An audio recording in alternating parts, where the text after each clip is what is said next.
recording. This is session 45. Who would like to give a recap?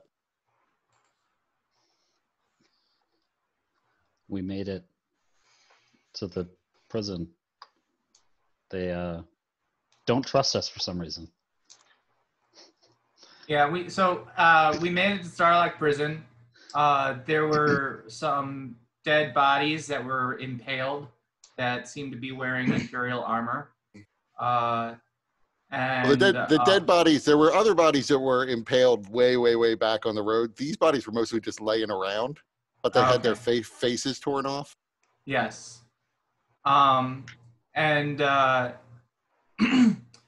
Luce Rossi embarrassed himself trying to climb over the ditch when there was a bridge, because I am a dumb person and didn't actually look at the map or understand what was going on.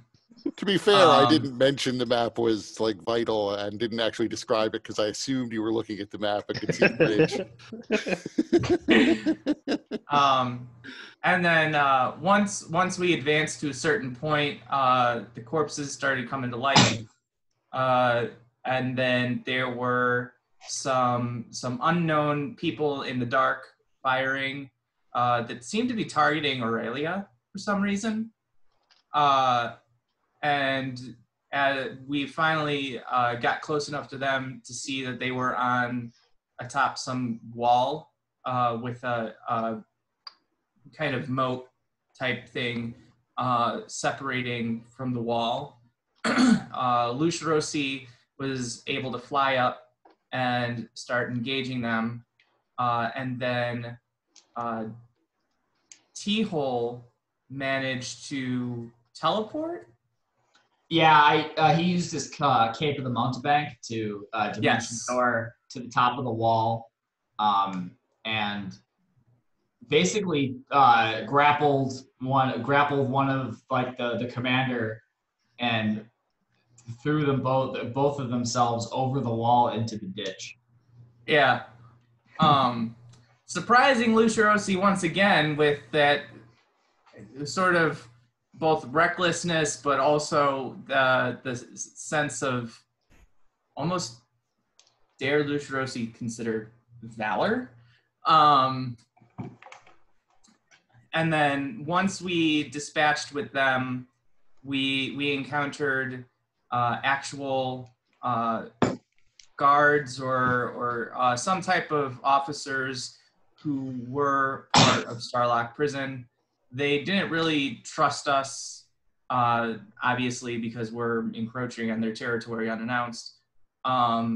We mentioned the undead creatures that we fought back there, and they seemed pretty surprised by that. I think, if I remember correctly, they actually might have sent somebody out to investigate. A unit of scouts did run off down the road. So there's only one road in or out that you've seen. But you imagine they were headed to this outer defenses. Either that or they were making sure that we didn't have any other backup kind of lurking. That could be true, too. Dual purpose. They're wondering if you stole the supplies from their little cabin. That's all. They're just there to inventory the supplies. Some of our javelins are missing.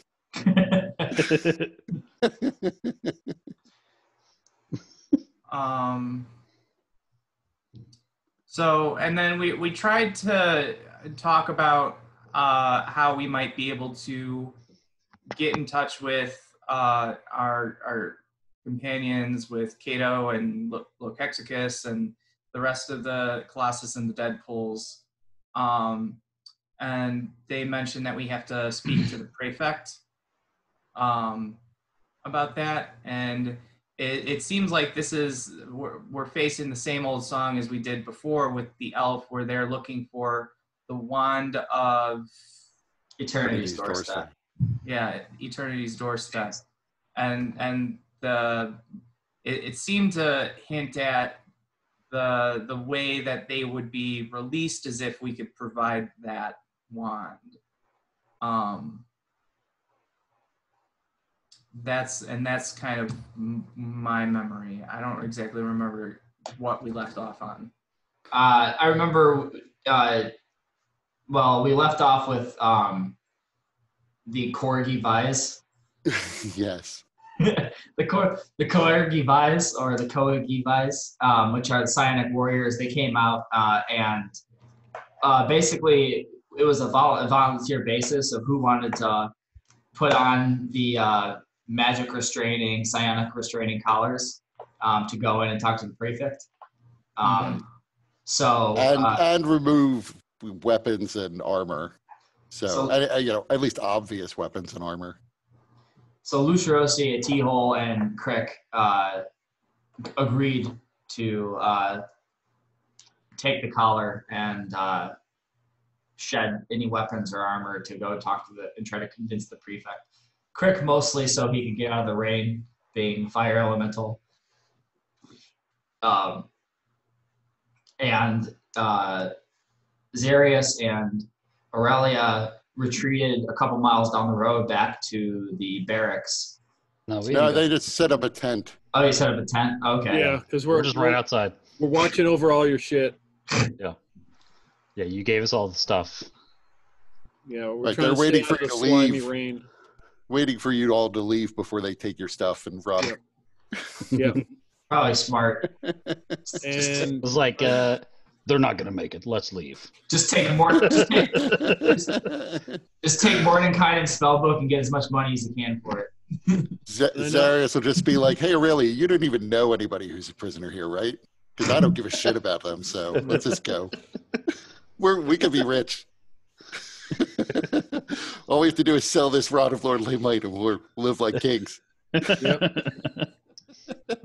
And I think I asked Zarius if he would send his familiar to follow those soldiers to see what happens to them. And I believe I did, yeah. Okay.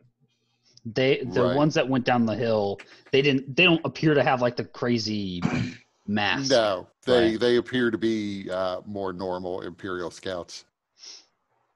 Basically, it's a contingent of archers with short swords. So, but people who are, they're designed to be a little bit faster and a little more lightly armored. So yeah, I told him to, stick up a little higher. You take care of yourself first before anything else, and of course stay invisible as much as possible. Yeah, he'll have to actually stay for the most part within 60 feet of them because it's still dark. Right. So it still has to know where they're going. But he does, or she does rather, most of everything invisible anyway, if she can. So she definitely do that. But she hasn't returned just yet. Yeah. You guys were determining if there was anything else you wanted, any other equipment you needed to leave behind. But we can figure that out on the fly to the extent you want to know whether or not the soldiers would have objected to anything you're bringing in. Like I said, obvious weapons and armor, they would notice. Anything else, like anything you had concealed, they're not patting you down. So they wouldn't notice that. They wouldn't notice the ring of shooting stars. Wouldn't even occur to them to look for magical jewelry. Are they going to say anything about my Yun Stone? No, they wouldn't bother. I mean, whatever these bands do that they put up to your necks, that sort of almost flowed to the point of like when it was attaching itself around your neck, although you couldn't see your own do it, like watching the others, you would all notice that the moment they activated this thing, it flowed almost like an ooze, like a metallic ooze, and then reformed in a band around your neck. And the bishop, right, Aslan, he was the one that was had an attitude towards me, didn't like me. Yes, it was Island, but no, I heard Aslan. He would not want to be named after Aslan because that was a lion.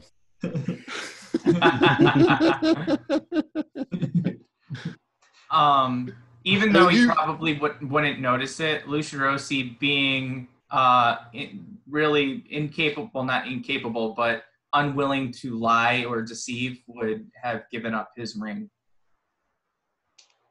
Ooh, what's it do? Would he even have thought about it?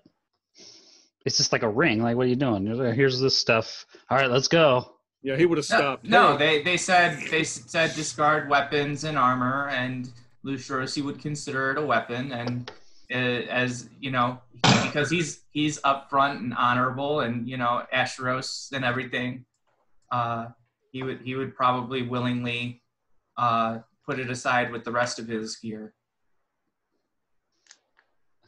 I just like. But I would say hold out one my hand thing- for it. And you are dumb. The first time he would have said something outright like that.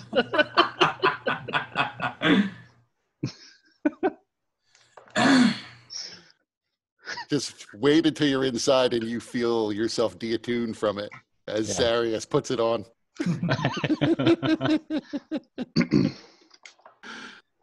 So otherwise, once you've discarded everything, both of the soldiers, you can actually see the half-elf bishop. He is up on the battlements, sort of watching you. He's not staring at you intently, but he is in a position where he can see you in the light that's just being cast off of these two psionic warriors.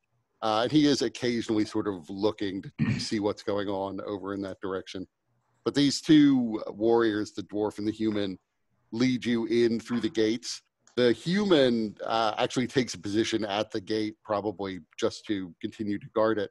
The dwarf continues to lead you in. As you enter in under sort of the main entranceway into the complex itself, you notice looking up that it looks almost as if through a hole in the ceiling of this entranceway, there's a firelight crackling above. It's a pretty wide, broad opening. And you're pretty sure it's just there so that they can dump boiling oil on who's ever trying to break their way in. But entering into the place, you see there are a number of soldiers milling about in the torchlight, probably not currently on duty, as they seem to more or less just be chit-chatting, all of which are standing in the rain. You pass by what you imagine is either some sort of large stone barracks or possibly a great hall for them to eat in. And you do see a lot of these soldiers seem to be going to or coming from that hall.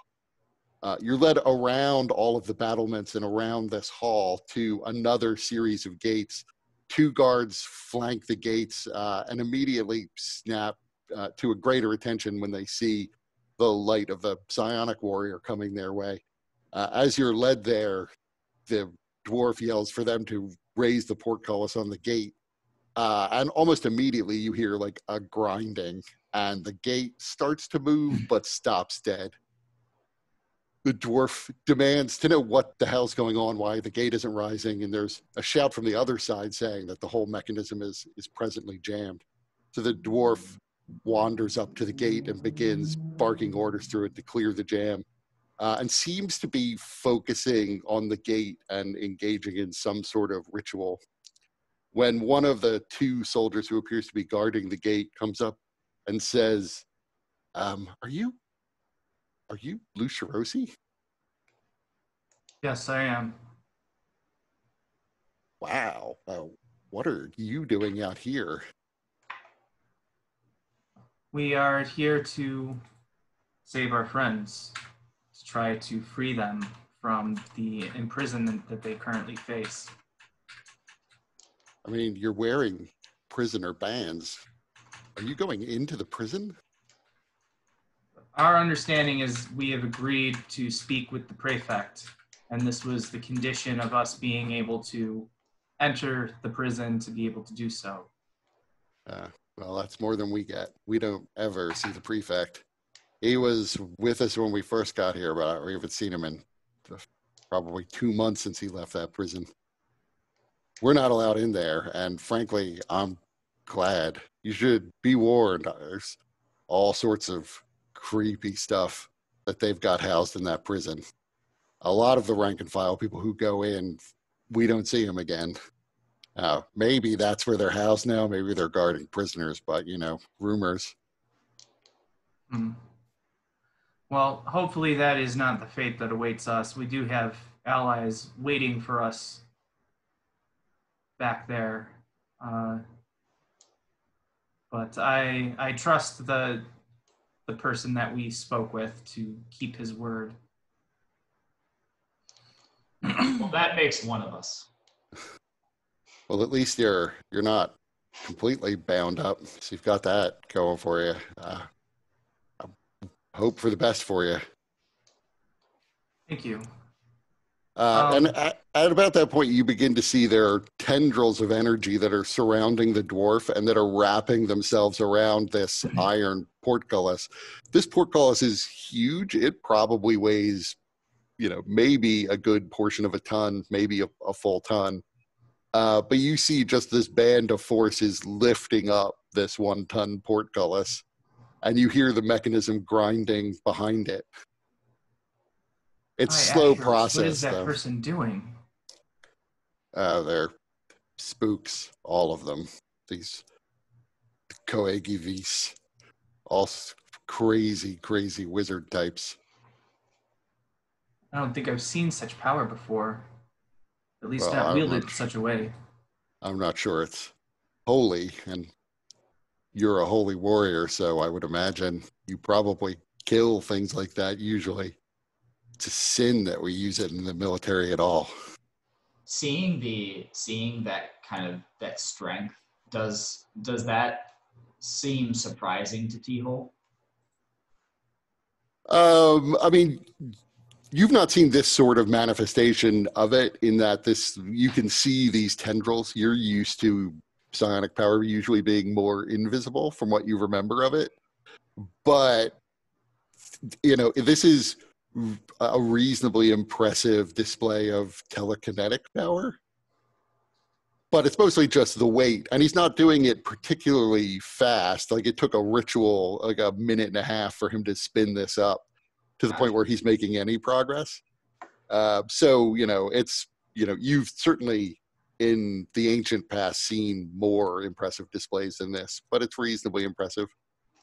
So I would elbow Lucerosi and be like, he's good. With the person that we're speaking with, talking about spooks and unholy power, Lucerosi would instinctively attempt to use his divine sense. I don't know if the collar is going to block that, though. Nope. I mean, as far as you can tell, there's nothing untoward within 60 feet of you. Is he within 60 feet? Yes. Okay. I'm not sure that it's unholy necessarily, but perhaps it certainly can be used for such. And it's certainly power that requires respect. By the way, I'm sorry, you know our name, but I haven't asked yours. I'm Vidalis, sir. Vidalis. And what is your role here at the prison? Just a guard. I am a member of the Iron Legion, dispatched in the 4th century to come and guard this prison for reasons I don't really know. We're not really told reasons, though. We're just told where to go and what to do. How long have you guys been here? Oh, it's a little hard to keep track of days because there's no sun here, but probably 4 months. Wow. I guess last we heard that this was being held by someone else. We were a little surprised to see the Empire so far north.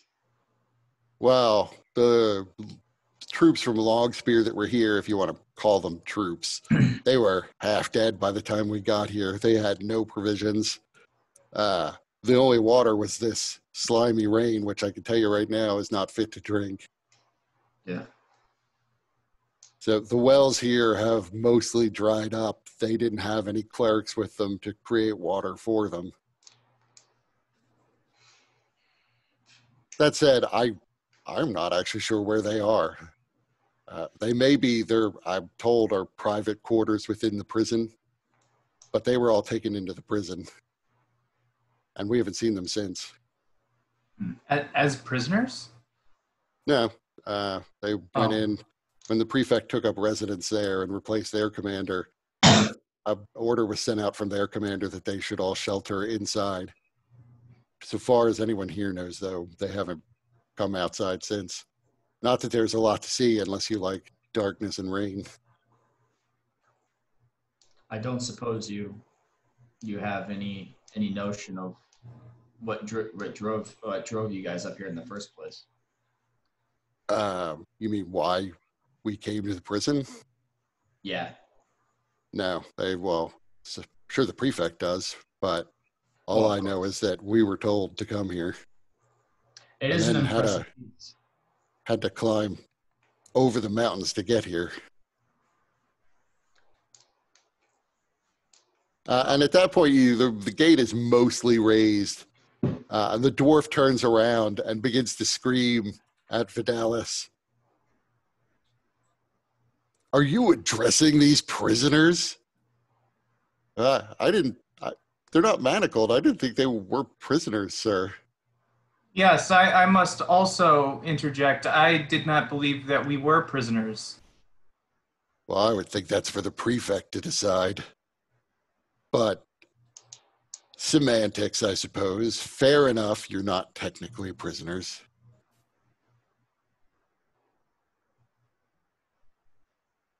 Vidalis at this point more or less retreats back towards the wall, away from you.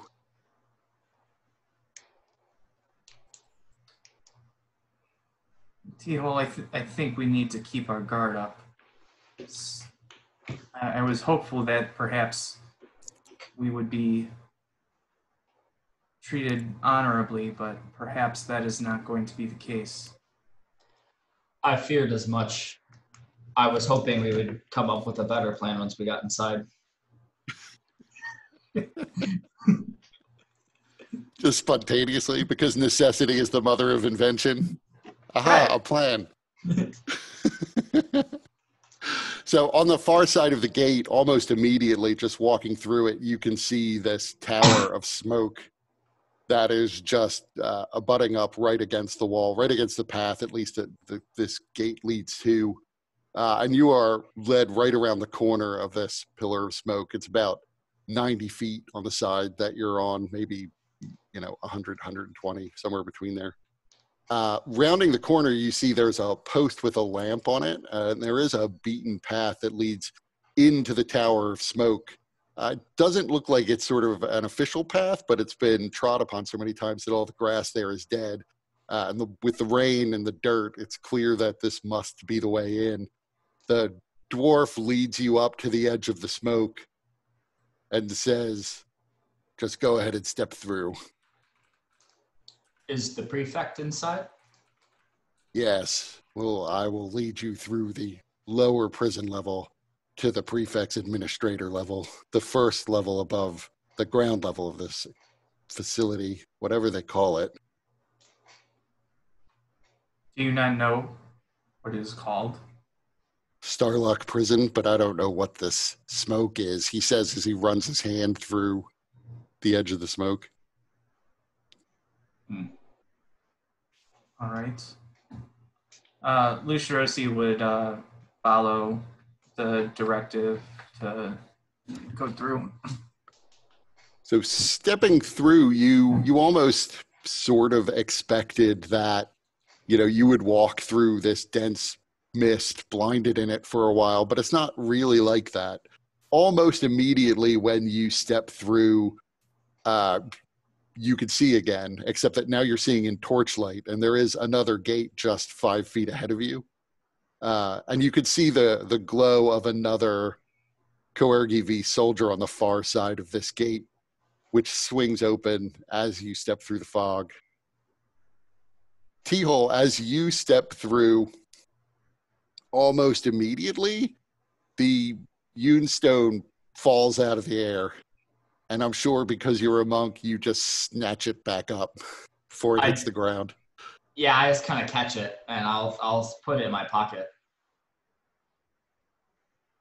Let's see, let me equip my Yun stone. And almost immediately, as Crick steps through the smoke behind you, the human visage of his fades, and you see fire burst all around his blackened rock body. And then behind him comes the dwarf, who immediately lets out a cry seeing this flaming person in front of him. But we've lost Lucia Rossi. So I will wait a second for him to get back. So, dwarf, what is your name? Had you asked him that before, rather than at the moment when he's wondering if he needs to kill this demon that's appeared in front of him, his name is Mardal Grimlock. I'll say this is just Crick. He's fine. He's no demon. This is just how he is. Well, he appears to be a demon.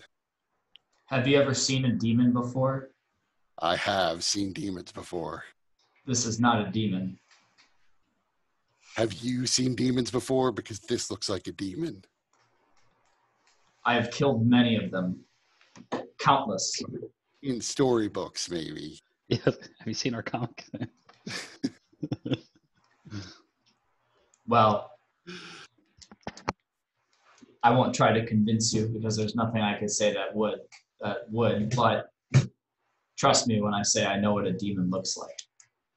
Crick begins to explain that he was a slave on the elemental plane of fire of Imix. But the dwarf seems to have calmed down with what you've said and ultimately looks at you, T-Hole, and says, I'm not even going to talk to that thing. I'm just happy to know it's whatever powers it had are bound in here. Well, I mean, it is raining outside, which is not ideal for a fire elemental in the first place. So that's not like he was super dangerous outside either.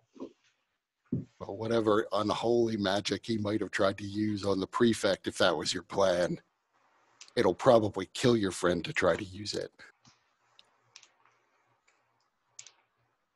Well, you speak of a plan. Tell me, what is your plan? All I know is you're supposed to go and see the prefect. That's it. That is as far as my planning goes. I will take you to the prefect and remain with you unless the prefect tells me to leave. Very nice. So did you catch that, Mike? You're muted. Sorry, what I miss? The moment everybody walked into the smoke, you could see instantly, but the magic of both T-Hole's Iune Stone and the disguise self that Crick was using ended. The dwarf who came in after you immediately saw what appeared to be a fiery demon now standing in front of him and was preparing to attack, but T-Hole said that he's not actually a demon. And Crick explained that he's from the elemental plane of fire. The dwarf said that luckily his powers were bound anyway, so if your plan was to use this demon's magic on the prefect, it'll probably kill your friend.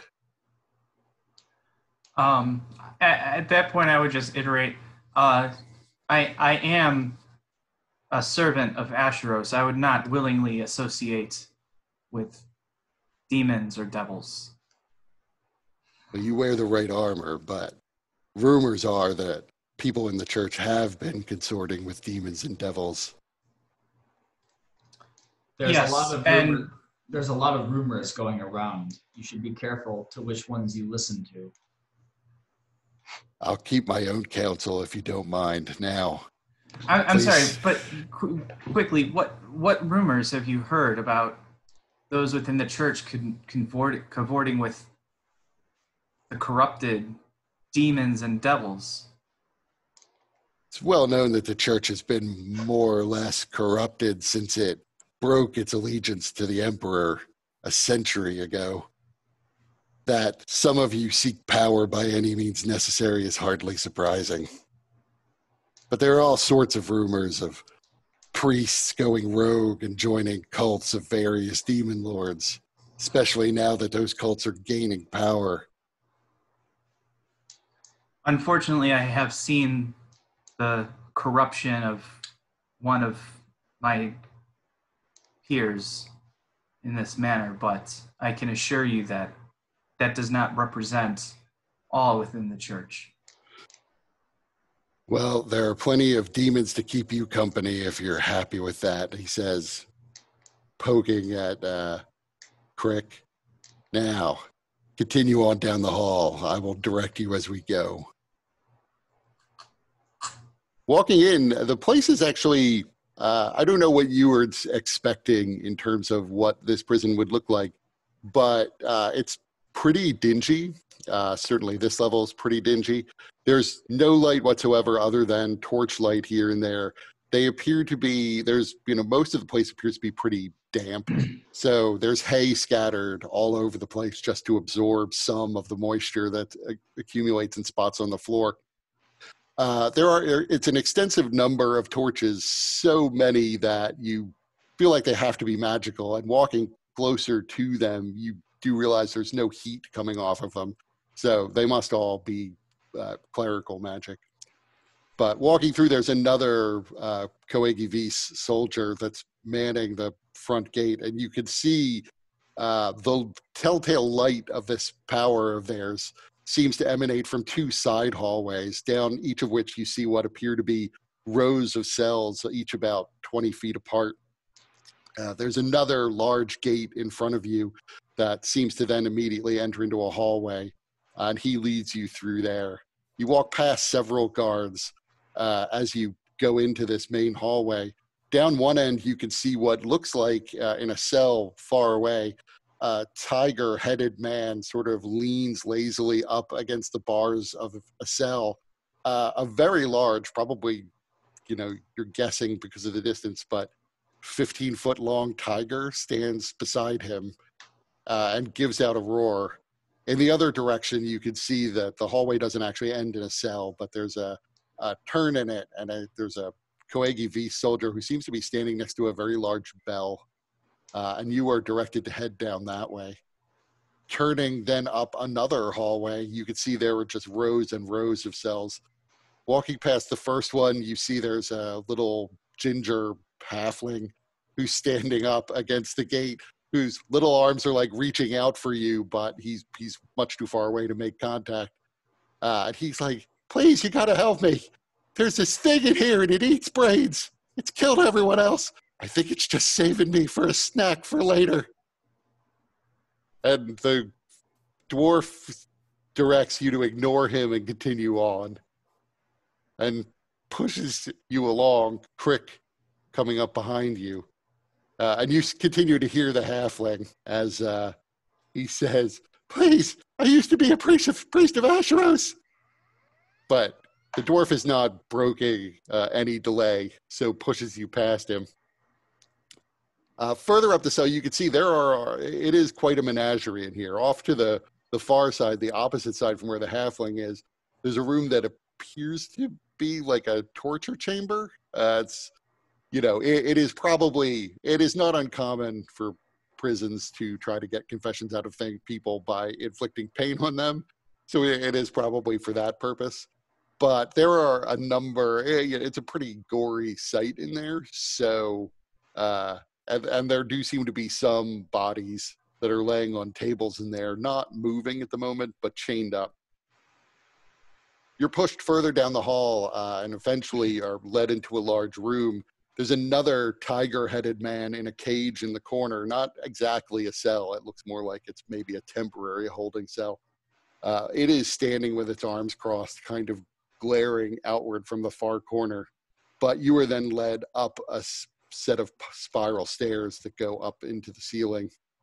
It's pretty tall. It goes up about 20 feet into the ceiling and onto a second level, where you are led through a door into a room that is pitch black.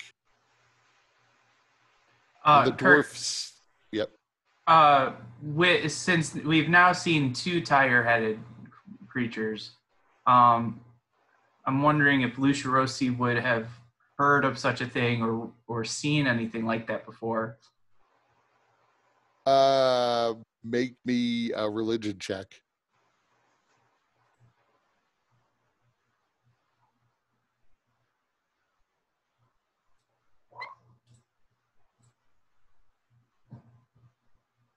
I would say there are tales of all kinds. So there's two sides to this. You are aware of tales of tiger people, just like you are aware of tales of dog-headed men that just live somewhere out, on other lands across the oceans.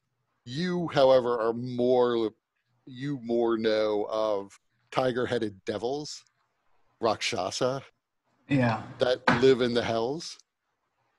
Though you've not heard so much about having two of them, or you wouldn't know why they'd be here. How Longspear would have gotten two Rakshasa. The two tiger-headed men you've seen are dressed actually completely differently. This one is actually dressed a little bit more like the stories you might have heard of Rakshasa, in that he is dressed in a more Ismaili, almost desert lifestyle. The other one appeared to be dressed in a more formal imperial fashion. So that would strike Lucerosi as strange, even regardless of whether or not they're tiger-headed people or these Rakshasa, that they're dressed in such finery, but also being held prisoner. Yeah, I mean, I would also say I wouldn't call it finery exactly. It looks like it's been through the ringer. Oh, okay. It was probably pretty good clothing at one point in time. Okay. At least on the Imperial one. The one that's in this cage in the room with you, its clothes actually are pretty fancy and pristine. It looks to be decked out in silks. Okay. And you don't even see so much as a spot of dirt on that one. But you are led up the stairs onto a new level, and the door that at the top of the stairs opens up onto a room that's pitch black. The dwarf seems untroubled by this and yells out, "Praefect." And just from the darkness, not even necessarily from a particular direction, you hear a voice that sort of echoes back, half whispered. "Yes, good. You may go. Close the door behind you. So you are the famous Lucerosi. I was not aware of my fame before only a short while ago, but yes, I am he. Oh, yes, I was concerned when I heard that it might be you who is here, because you're quite the favorite among the rank and file soldiers. Tell me, where are the others? Where is Zarius? Where is Kajika? Where, especially, is T-Hole? I'm right here. I am T-Hole, the renowned. A new body then, I suppose. Unfortunate for you. This is the body I've always had. Hardly. Do you not recognize my voice? I'm afraid not. You do not actually recognize his voice. I'm afraid not. Should I? I would think you would. Nothing at all. Your memory always was a little foggy. Well, it's been a long time. How long has it been for you? I guess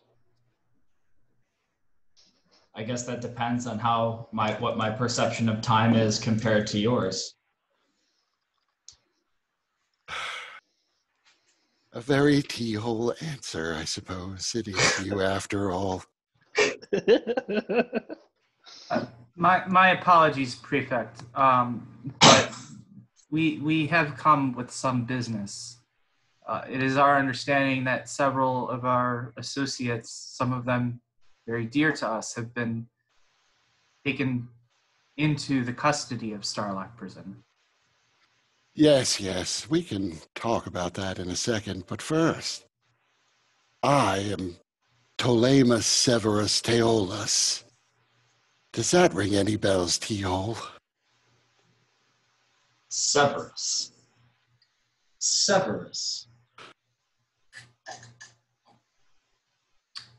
can't say it does. Yes, your memories are gone then. Now, to your friends. Have you brought the Wand of Eternity's doorstep? Prefect, you're not the first to ask us of this wand. We've never had it in our possession, nor have we ever heard about it until just recently.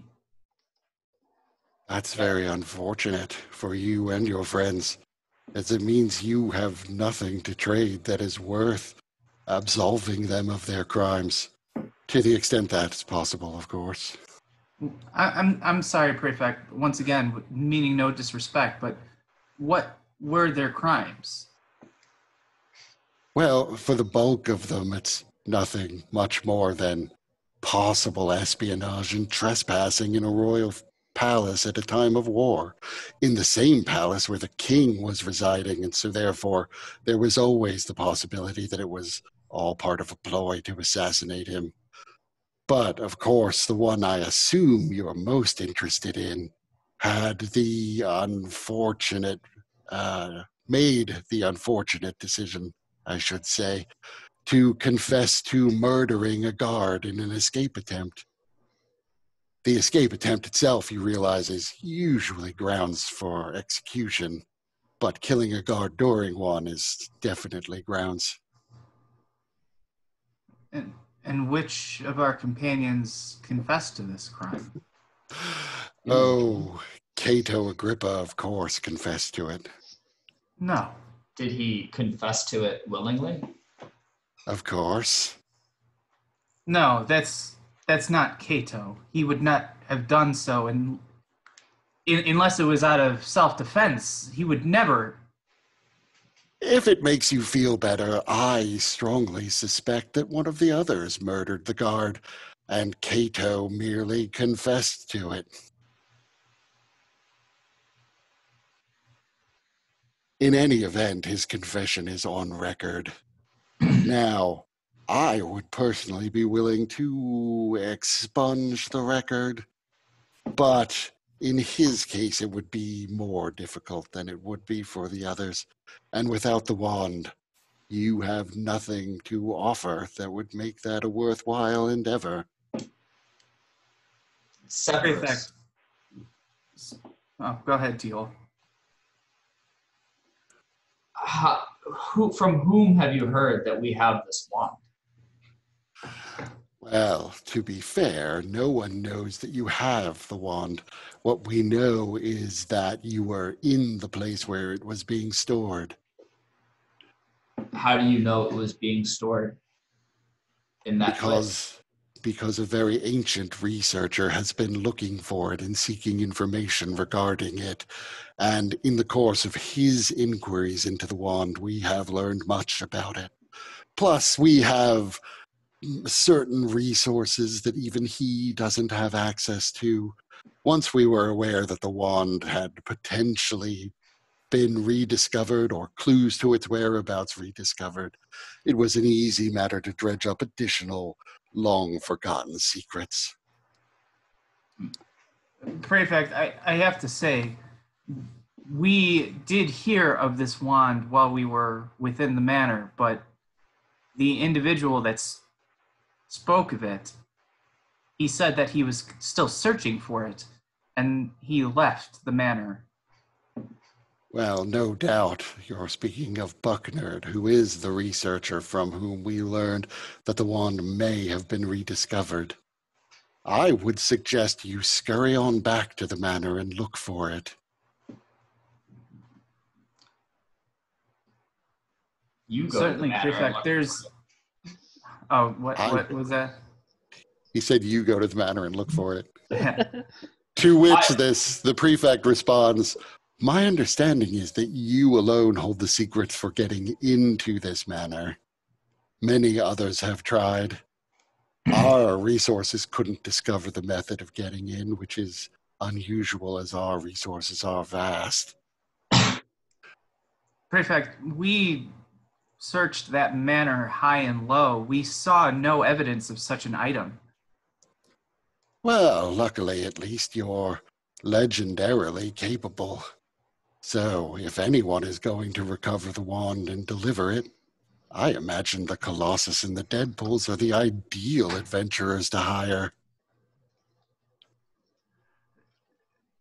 Prefect, certainly there's some other way that we can address the situation with our companions. What you're asking is, I mean, you may as well ask to find a needle in a haystack. We wouldn't know where to begin. Clearly, your resources are much greater than ours to be able to have discovered the secrets of the Wand of Eternity when we have only just heard of it. And if we are successful in recovering it before you, we still will have no reason to clear your friends of the crimes they obviously did commit. I'm merely giving you one possible reason why we might clear them of these crimes. They were sent here by the King of Longspear himself. This is a prison for those who are considered to be enemies of the Crown of Longspear. There is no reason why you should expect that simply because you ask politely that prisoners would be released. We're not expecting that, but surely there's some other agreement that we can come to. I'm willing to listen. Do you have something else of value to offer? We are just now recovering because we are a bit displaced in time. Our time and the manner, it moves differently than it does here. So we're still trying to understand the situation with the Empire and the wars that seem to have broken out. So we're not really in a position to know what we could offer. Then I'm sorry you came all this way.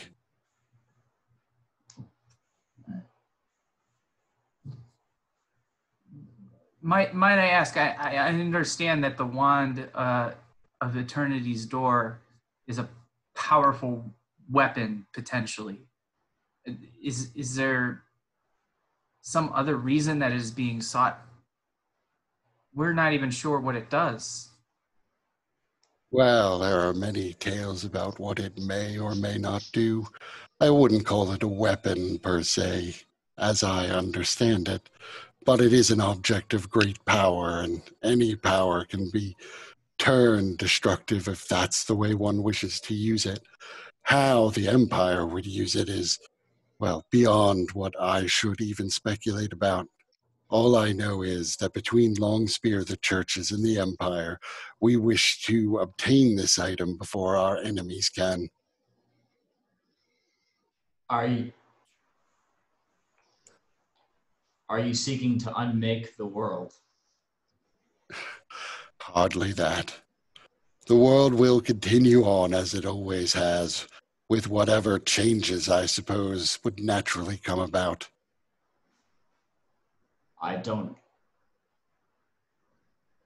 That is not correct.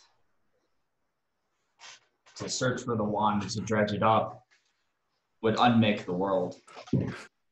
No, you misremember what its power is supposed to be. There are ways to use it that could be dangerous, and there are ways to use it that would simply allow you to alter the reality of this world. It depends on the skill of the user. I suppose you mark yourself as one of those who are skilled enough to use it.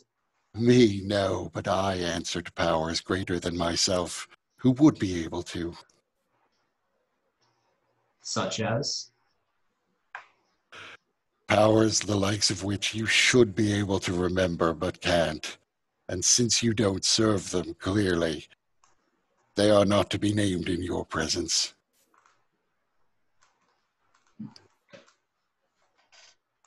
Now, So we are here at the request of the King of Longspear.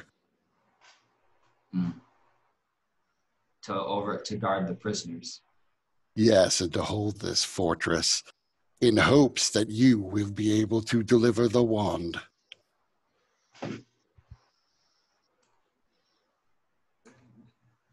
Whatever we learn from the other creatures here is a small side benefit. Frankly, they are not much of my concern, although my orders do require me to do what I can to break them. Break? You mean torture? If that is the only way to get them to give information, then yes.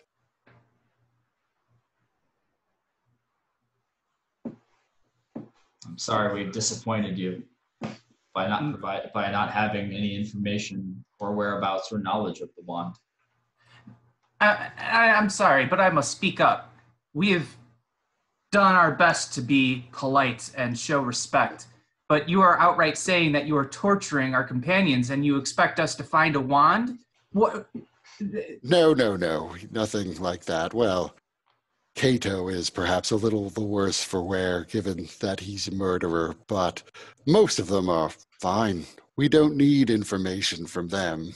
There's no sense torturing them if there's nothing they can provide us. All we require from them is you and your cooperation. And you're here, so the ploy worked. Now, but you spoke of breaking them. I spoke of breaking the other various prisoners being held here. Your friends are being held in reasonable comfort. This is a prison. Our resources are somewhat limited.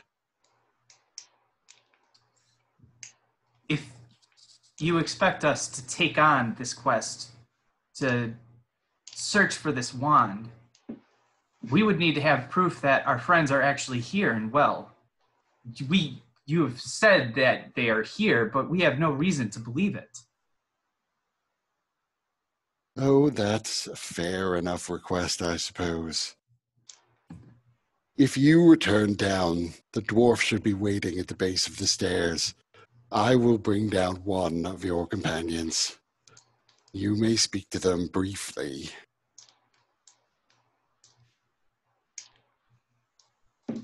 Very well. So,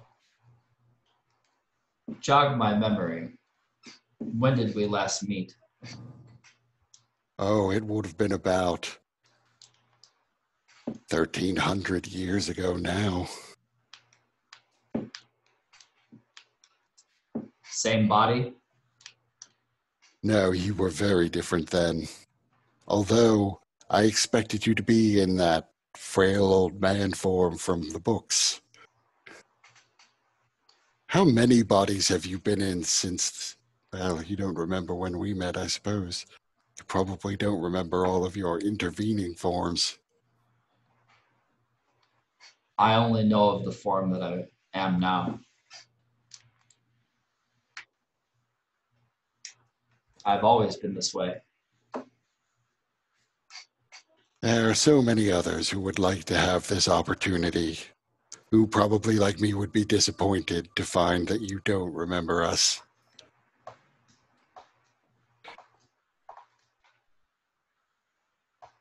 Well, I can assure you the disappointment is shared. Oh, droll. Down the stairs you go. Your friend will be brought to you.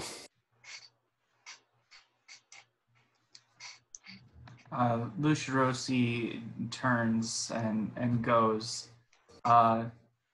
He's very upset with the prefect. So he doesn't show any kind of respect. One thing you're realizing is there's a door right behind you, but as you turn, you can't even see the door. So even your dark vision isn't working, which means you must be in an area of magical darkness. Mm-hmm. So you sort of have to grope backwards a bit to get to the door. You can't see Crick either, and he's generally on fire. Yeah. So, but you do find the door, and once in the stairwell, the moment the door closes, it seems the darkness effect ends. And you can see there is a firelight coming from down below, and you can see normally with your dark vision again. You can also see the light of the dwarf soldier as he is standing at the foot of the stairs. Okay. Before we go on, I'm just wondering if Zarius and Aurelia, if they're doing anything to switch to real quick. Was there anything you wanted to get done while you were waiting? Play rock, paper, scissors. I mean, so at least for a portion of this, while you're waiting there, you do eventually feel the presence of Kepri again as he comes back. Okay. So I followed them, and they did go off to that little barracks room, and they did survey the bodies, and they all seemed pretty upset.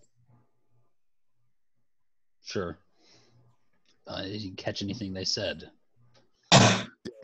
Clearly knew all of these men who were apparently stationed out at those walls, and no one had heard from them in a while.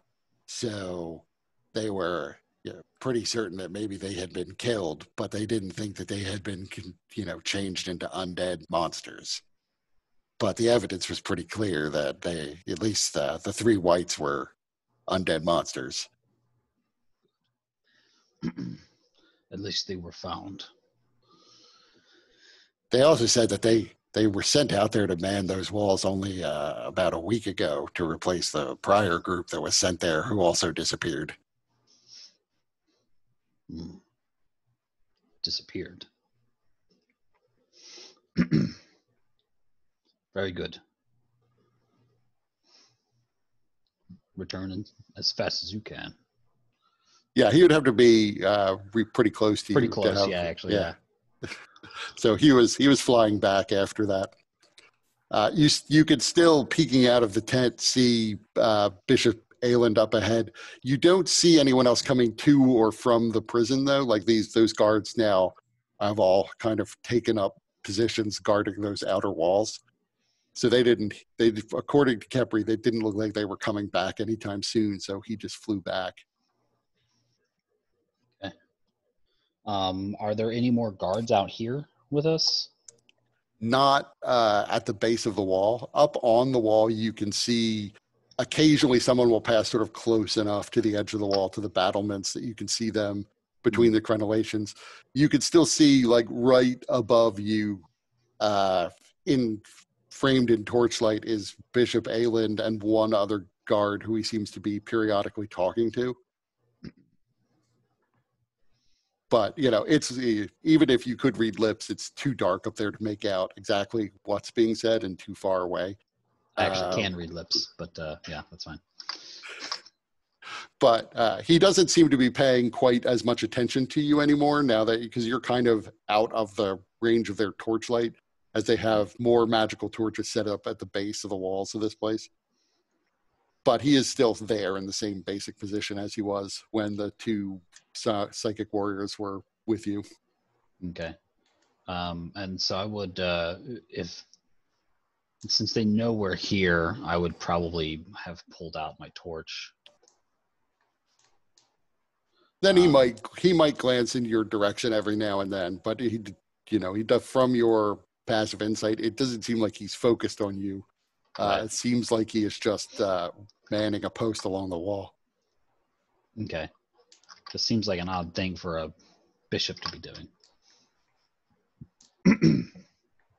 So, I mean, that is true. He is standing out in the rain, and that's probably beneath, what do you know about these crazy cults that these other people worship in?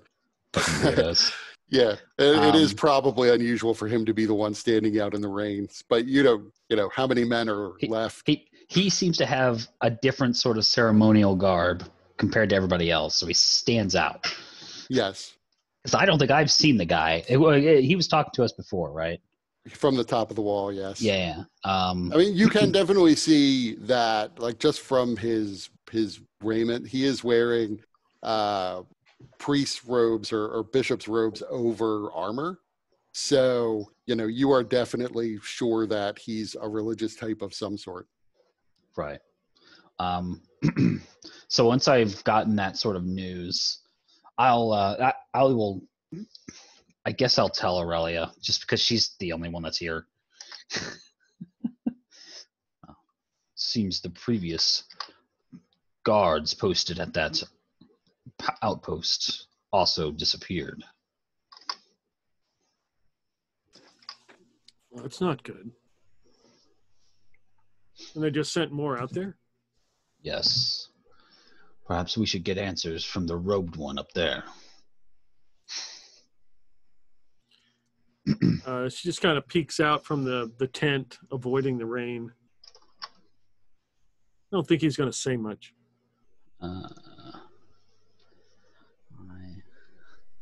I don't have message. Or thaumaturgy. Just send a message to him 60 feet away.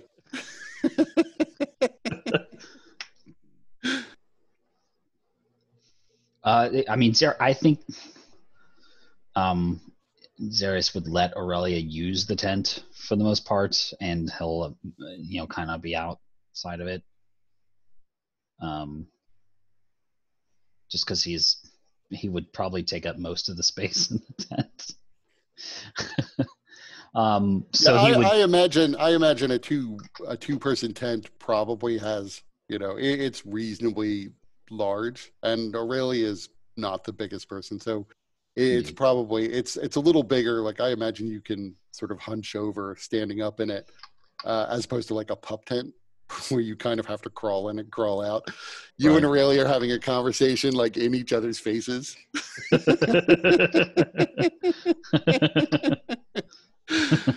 But yeah, you get outside the tent. Yeah, I assume you have your torch.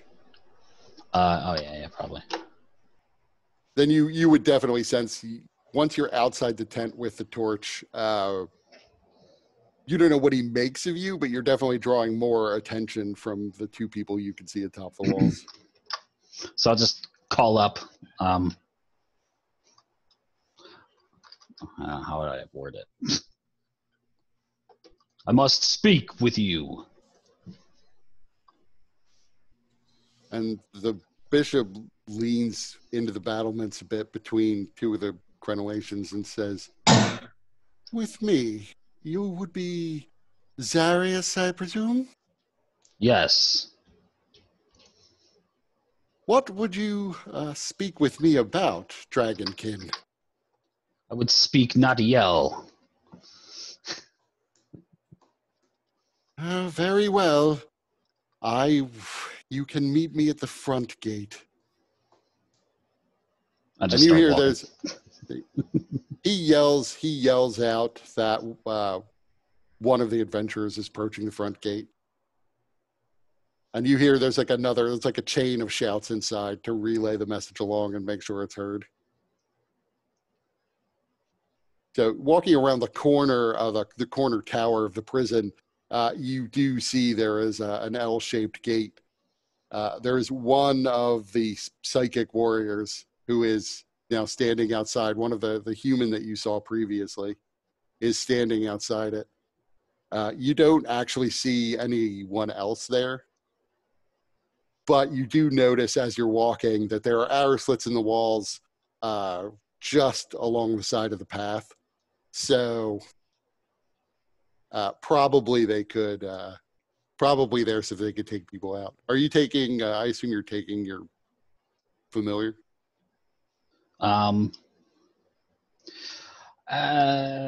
Actually, I'm not sure, just because it did seem like they noticed him, and I don't want to draw too much attention to him, so I'm going to have him stay back. Okay. Stay with Aurelia. If Aurelia's not coming with me, I don't know what she's doing. I got to keep an eye on all our stuff. Sure.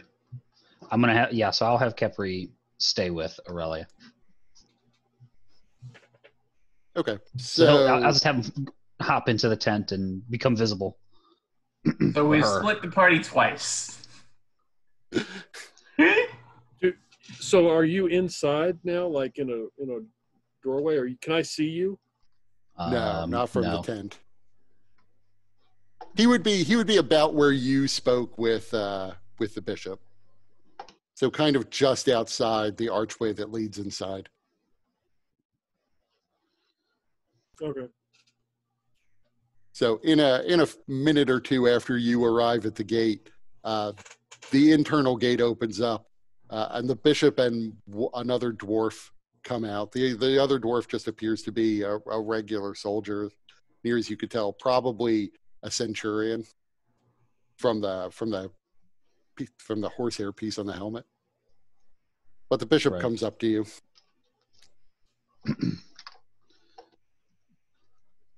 Yes? I hear your previous regiment at that outpost also disappeared. Yes, we've had quite a problem with whatever creatures assault those walls. Many men have disappeared there or in the region around there. That's why we've stopped sending patrols outside the walls.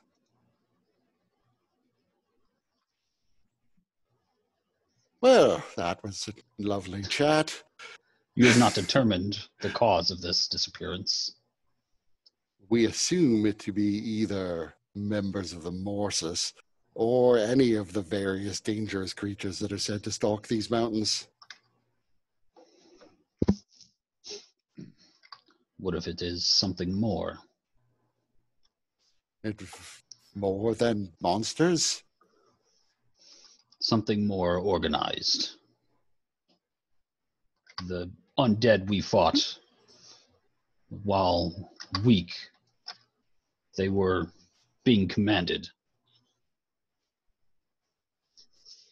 By? A white. Well, I haven't heard back from the troops we sent out there to investigate the matter yet. One of them, a runner, will be back shortly, I assume, unless they've run into trouble. I'm pretty sure I'm still close enough for Kepri. I'll quickly ask if she saw a runner start heading back at the same time she did. No, she didn't see that. Doesn't mean it didn't happen after she left. Sure.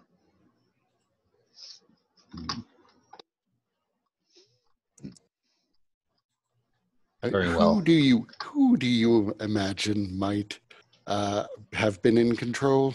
If this is an organized effort, someone from the Morsus, or were you thinking of some other enemy? What monsters have you encountered on the way here? I do not know what this Morsus is. The Morsus is the alliance of the hobgoblins and elves and other foul creatures on their side. No. Our time in the manor showed us that there are some demons that work to gain power. Those especially with control over the undead. Ones such as Orcus. Well, in my experience, at least, we have not run into that many undead in the service of demons, but Orcus is said to be part of the problems, of the cult problems that have cropped up in recent years. So I take your concerns seriously, but I don't know what to do about them per se.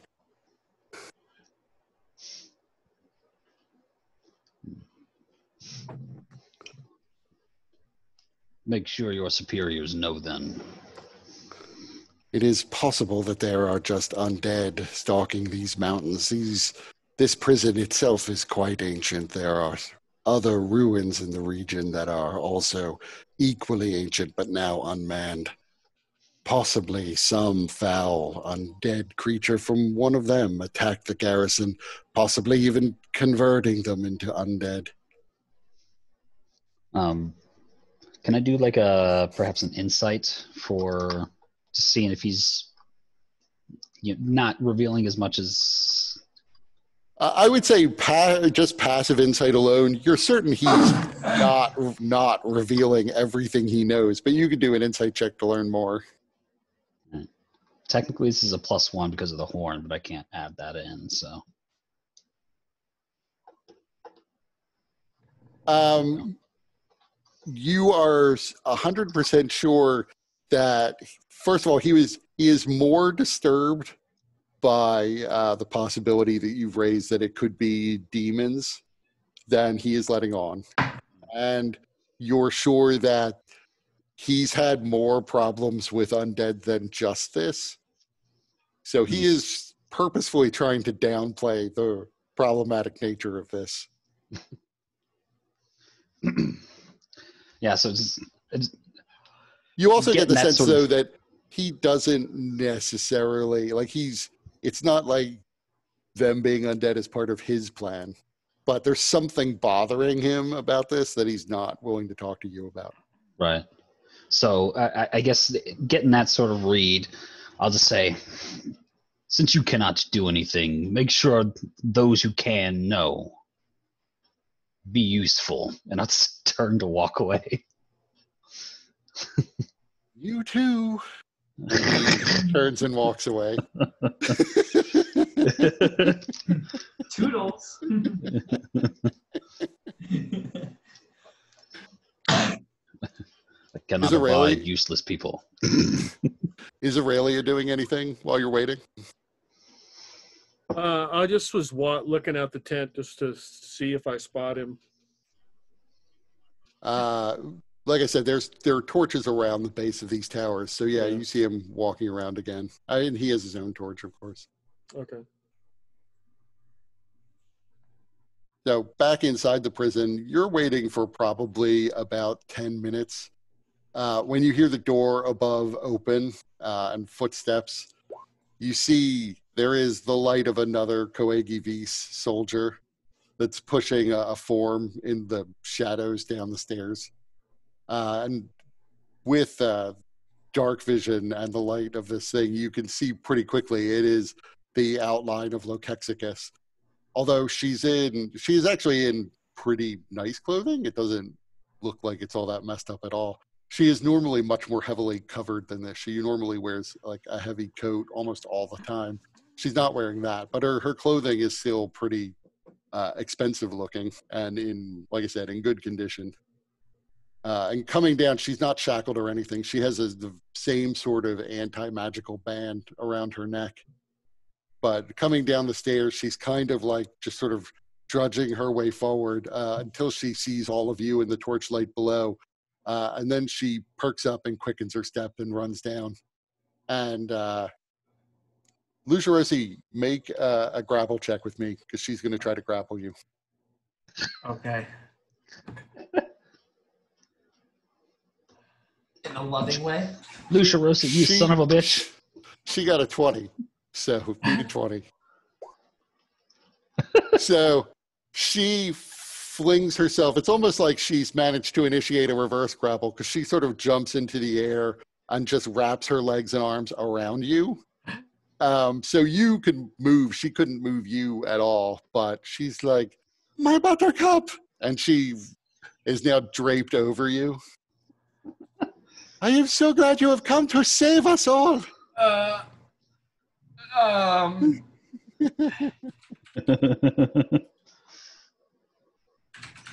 thought you were going to try to break us out, but it's just as good if you were going to give them the wand so we can get out of here.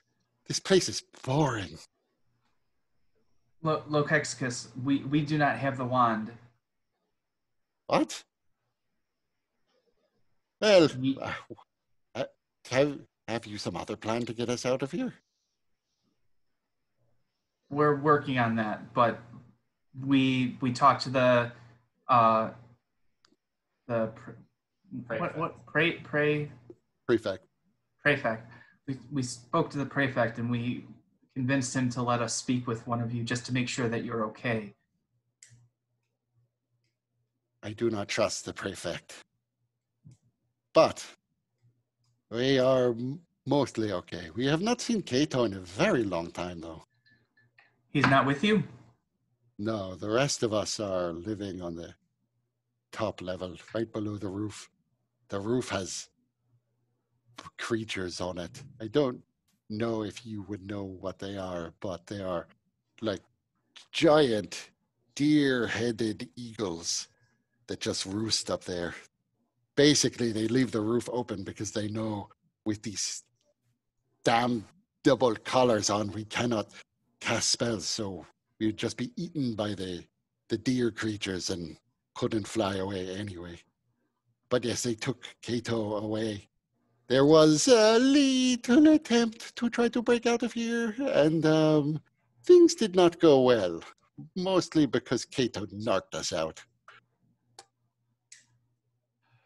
Why did he confess to the murder? And she doesn't respond to that, but she does sort of side-eye over to the two Koegi V soldiers who are right there in earshot. Right. So Lucirosi understands, and he just sighs. But you are being treated well? We are, yes. I mean, like I said, it is very hard here. And I don't know if I could describe all of the torture that goes on, but it is better than most of the prisoners are being treated. I am sure of that.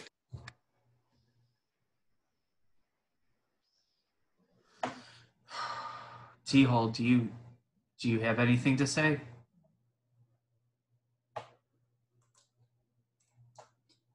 It's been a while.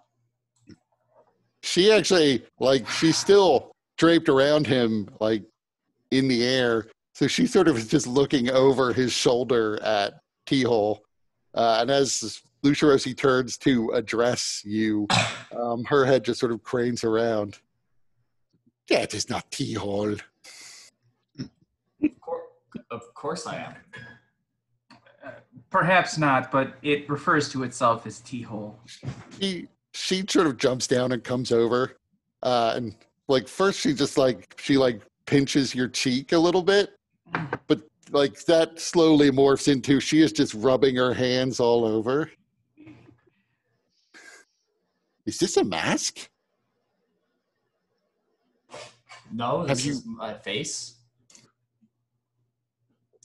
This is... Do you not recognize me from the last time we met? Not even a little bit. It's a pity. And she starts dragging you over towards one of the torches. I can't really tell what your eye color is anymore. You always had not weird, beautiful eyes. Are you saying, well, I don't know why people keep saying I don't look the same when I've looked the same as I always have. Y'all was, in human terms, 1,000 years old. You were what, 60? I don't really know. Oh. I'm not so good with human ages. I think of everything in terms of tiefling and dwarf years. That's fair. Well, anyways, it's good to see you. Hopefully, it's good to see you too, T-Hole. And she now is draped around you. Oh, Kexicus, what can you tell us before we leave? Well, this place is not very nice, and I don't just mean what they've forced us to go through. There are many demons being housed here. There are other magic-using people being housed here who I think probably don't survive very long. I don't know. They haven't really questioned us, so I assume they just wanted that wand. It turns out I think I was tricked because they told us they wanted the wand and then sort of let us send out a message to you guys with that information. But at the time, we didn't realize that was part of their plan. So we thought our plan was outsmarting them, when really their plan was to have us have a plan that outsmarted them so that they were outsmarting us. Right. Well, it is good Also, to see you healthy, Lokexicus. you should know, I have not said this to any of the others, but I think Cato's probably dead. He's been gone too long, and people don't seem to live long in this place. The demons are tough enough to live long, but humans not so much. And he was tough, but old.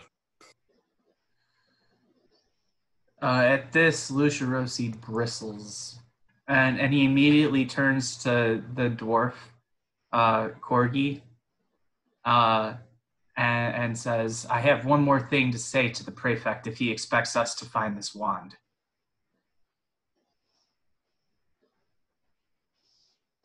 Very well. You can go up the stairs. I immediately go up the stairs. I don't even wait for anything once he says, go up. So you go up and you reach the door again. And opening the door, immediately everything goes black. And Lucia Rossi, he just barges in and he roars, Praefect! Yes. Has Cato been killed? Last I saw him, he was quite well alive. Know this, Praefect. If you expect us to find this wand and we succeed, all of our companions will be leaving here. Any of them harmed, any of them less than whole, and we will not turn over the wand. Very well, then don't come back with the wand, because I can't promise that. This is a hard life living here as a prisoner.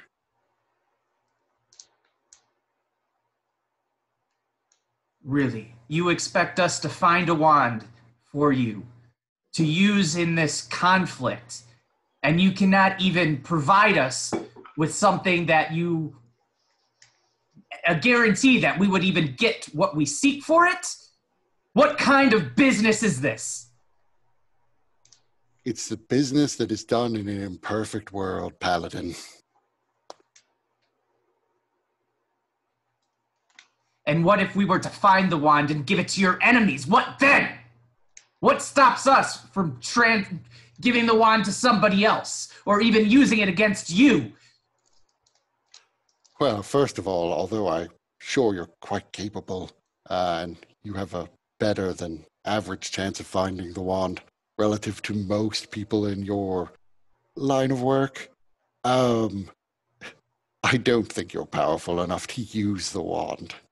And if you gave it to our enemies, I'm quite sure the King of Longspear would order the execution of all of your friends here. But if you can't even guarantee that they will be well by the time that we find the wand, what good is that? Well, you'll be able to save who's ever alive at the time.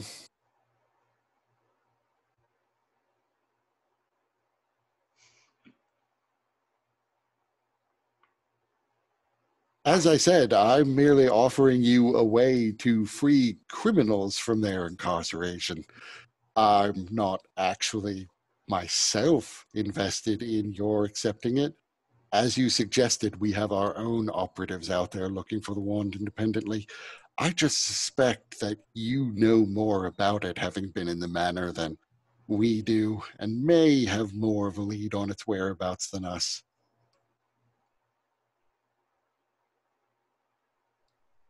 Praefect, know this. If we return and our friends are not whole, I will hold you personally responsible. Well, I'll tell you right now, Cato is certainly not what I would consider to be whole. And I wouldn't necessarily expect someone in his frail and elderly condition to survive a prolonged stay here. So, assuming you're not going to be back inside of a month, I would not expect him to survive. And I think that's being optimistic. And I think it is within your power to make him comfortable while we find the wand. I think you are doing as little as possible. Comfortable. This is a prison, and he is a murderer. And he is also your token to getting us to do what you wish.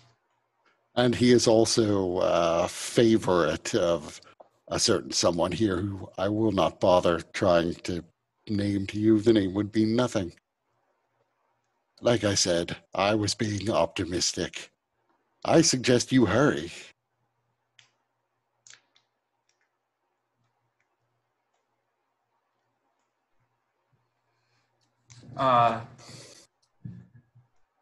Lucirosi, he does his best to try and contain himself, but eventually he can't, and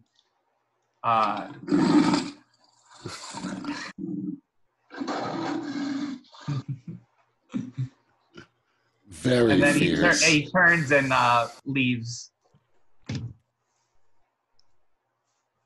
As the door begins to close, you hear, "Do come again." And the door closes, and immediately your sight returns. All right. I go down to T-Hole and Lokexicus. Lokexicus. As you're coming down the stairs, Lokexicus says, "Oh, I know that look. That look means he's angry." Most of his look means he's angry, though, so. Lokexicus, we are going to do what we can to get you out. But please do everything in your power to make sure that Kato is well, or if not, at least try to learn of what he is going through. I will try, but they do not let us out.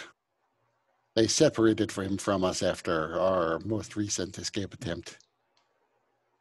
Try!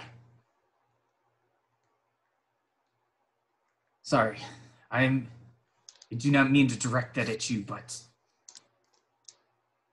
Kato has done too much for me to allow him to deal with this. I will try. I will say, Kato is not very popular among us, our group. So others may not try, but I will do my best. Thank you, Lokexicus. And then he'll look at T-Hole and he'll say, "We should leave." So she is still draped around T-Hole, but she whispers into T-Hole's ear, "You should try to bust us out of here."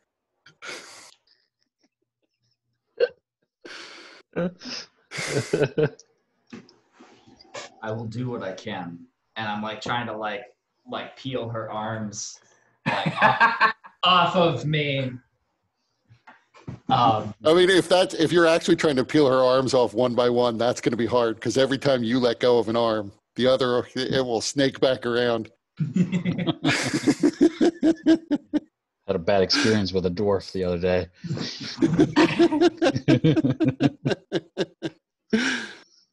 I'll try. We'll do our best, as always. There's enough Deadpools of us around to to still have some effect. Okay, so she jumps down off T-Hole at that point. Let's get out of here. Yes. We should go. Lead us out, dwarf. So the other Coegivi soldier takes her back up the stairs, and you can see the entire stairwell goes dark when the door opens up again, and she's led back in. But light then returns when the door closes. The dwarf then leads you back out. You see the same sort of cast of prisoners. There do seem to be not that many, but this is a stairwell this is rather a hallway that leads to the stairs going up. So it is possible the other side of this prison where you first saw the first of the lion or tiger-headed men may have more prisoners than this. The cells here do seem to be pretty packed. You see the same ginger halfling who is again pleading for you to help him. His cell is kind of filled with bodies, and now that you're sort of expecting to see him, as you walk past, you can see in the torchlight in the back, just staring forward, behind him is a mind flayer. Tentacles like twitching as bodies lay scattered around it, all of which appear to have had their brains extracted. It seems to be staring at the halfling. You're then led back around past the bell, back through the inner gate and then the outer gate, and you're again outside. You're led back to the main entrance of the fortress itself, and then you are outside again. So I assume you go back to the tent. Well, wait. So right as we get out, I'm like, okay, thanks for leading us out. You can take these collars off now. So the dwarf comes forward again, places his hand on T-Hole's neck, almost like he's trying to like one hand choke you, but his hand has short, stubby dwarf fingers, so that's not going to happen. But you could see he sort of bows his head and seems to be concentrating on something, and the band is gone. It seems like it flows into the gauntlet on his hand. He then proceeds to do the same thing to Lucerosi and to Crick.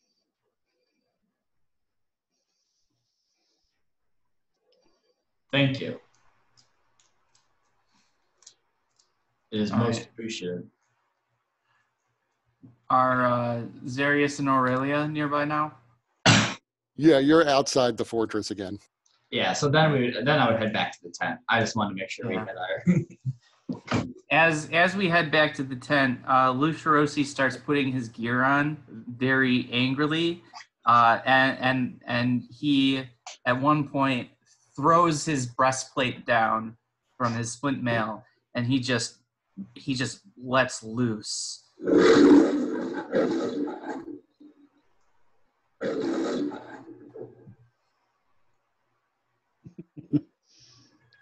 As expected, the wand was requested in exchange for the prisoners' lives. That is not all. They are torturing Cato.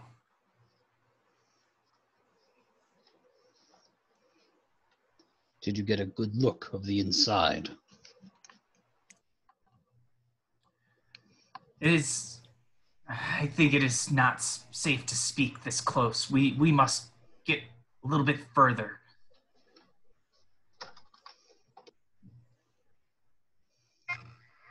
Were you able to find out any more about the undead?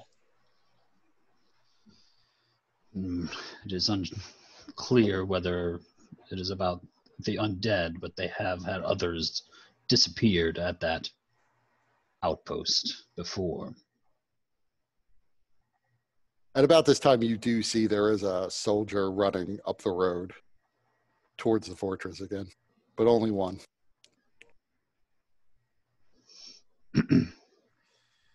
Once we are out of this strange rain, once we get out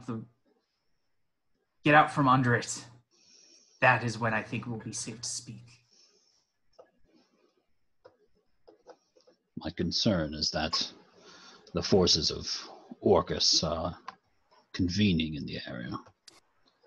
Though that is only a gut feeling. That would not be surprising since this place seems to be holding demons.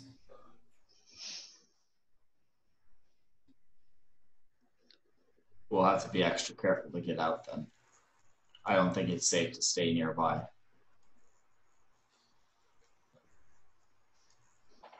Come, let us gather our belongings and set off away from this place for now.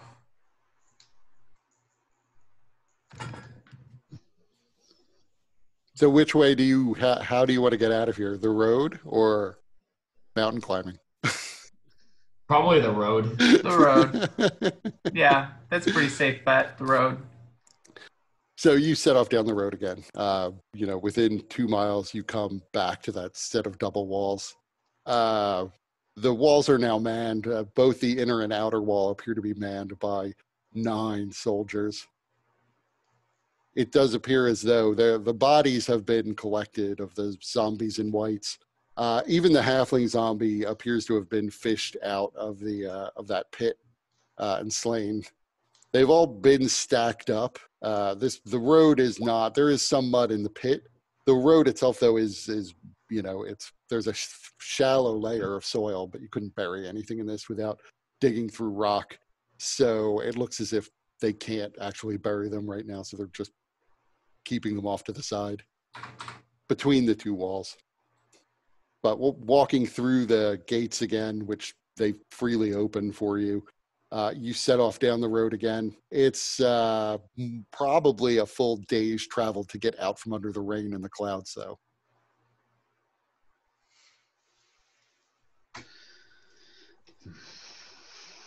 So you're going to go that far? Yeah. Yeah, Lucirosi wouldn't be comfortable speaking within this domain. He has no idea what kind of whatever that they may have. Although if they're being attacked from outside the walls and they're not sure about what's going on, they may not have great ability to divine what's going on, but Lucirosi wouldn't really put that together necessarily in his rage. So you travel for a day, resting overnight, but you are eventually at the edge of the cloud cover. The rain has stopped. You can actually see sunlight again. The sunlight clearly doesn't penetrate as far under the clouds as you would expect. These clouds are clearly not naturally formed.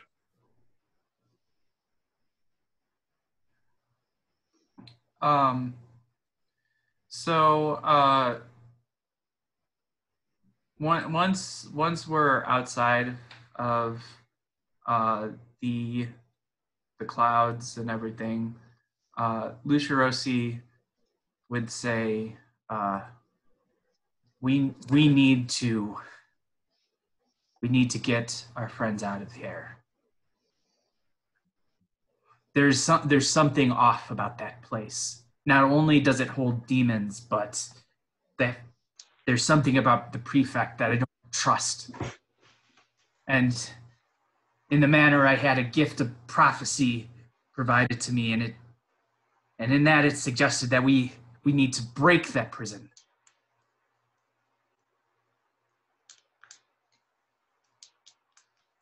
I don't trust the Praefect either. In fact, I wish I remembered him. He seemed like someone worth remembering. Yes, T-Hole, I would really ask that you pray or meditate or do whatever it is you can to remember anything you can about that person. What was this any man's edge that name? we could get would help. Is Severus. Teleus Severus. Telemus, Severus, Teos. Telemus, you would know.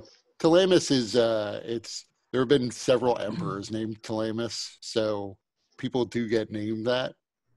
Severus, there's been an emperor named Severus. They're not usual names, but they're sort of old imperial names. Teolus, you've never heard before, though. Would I know who that is, or does that sound familiar? You left shortly after T-Hole abdicated, so you remember the first Emperor Telemus.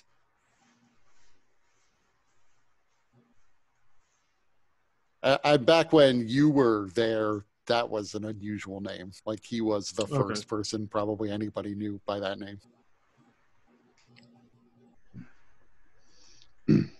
So he uses the names of several emperors. Yes. He at least claimed, though. Could he be like you? It's possible. He did claim to be over 1,300 years old. At least he said that's when him and I last chatted. Okay, well, it's probably our link to Mordenkainen. I bet you he's behind it. Lucirosi has to stop himself and take a deep breath before responding after hearing Aurelia bring that up. Actually, finding Mordenkainen right now might be a lot of help since he did a lot of work learning about and finding the wand in the first place. If we can, we're not going to find that wand, and we're not going to find it in time to save our friends. If we can acquire some ivory and some incense, I could perform a ritual that might give us a clue. Did you say there was an army nearby? Yes, Aurelia, I think that is a wise idea. We encountered that army before with that elf, Linnaeus. Hobgoblins. They didn't seem to have an interest here, but if they knew that they're also looking for the wand, they might help us in overtaking the place. We're not going to be able to do it ourselves. Me and T-Hole, we saw the defenses that they have up. There's too much going on for us to try and sneak in and do this ourselves. We need help. I don't think they would help us unless we had the wand to give to them in exchange. We don't need the wand. We just need to let them know that the people of that prison have information. The Praefect said himself that they had resources and people looking into it. That may be enough to get Linnaeus and the Hobgoblins to launch some kind of assault. And in that, we might be able to help secure our friends and get them out of there. The bishop was under the impression that these elves and hobgoblins were in allegiance with demons. No, I don't think so. I think, didn't they say that they were against the Goliath and the giants? That's what Linnaeus said. Yeah. Could say a lot of things. If Linnaeus is to be trusted, they're different factions. But we also saw Kajika's response when he saw me make that terrible pact. I do not believe that the Kajika Hob was would easily follow demons or those that could vote with them. Something you would know, particularly Lucirosi, is as far as the great churches are concerned, the entire Hobgoblin nation worships what they think of as a demon or a devil or something similar. This sort of fiery bear. So they're kind of thought of as demon worshippers themselves. But you would also realize that it would be almost unusual for both armies to not be telling their people stories about how the other side is in a pact with something evil. Right. Well, nobody's perfect. I mean, we travel with Zarius. You are some kind of heathen god. But the librarian also suggested that Kajika's god was, in fact, originally a Baylor that got trapped here.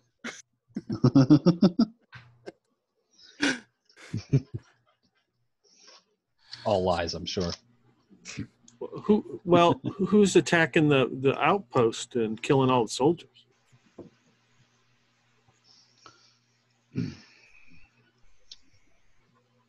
I do not believe they know. Wait, what do you mean? Well, the outpost has lost members several times. This is not the first occasion. As if something is attacking them?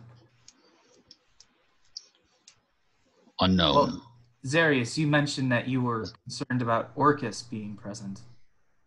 Or Orcus's forces. Only because if this has been an ongoing effort, and when we passed through they were undead. Again, it is only a gut feeling. I have no hard evidence.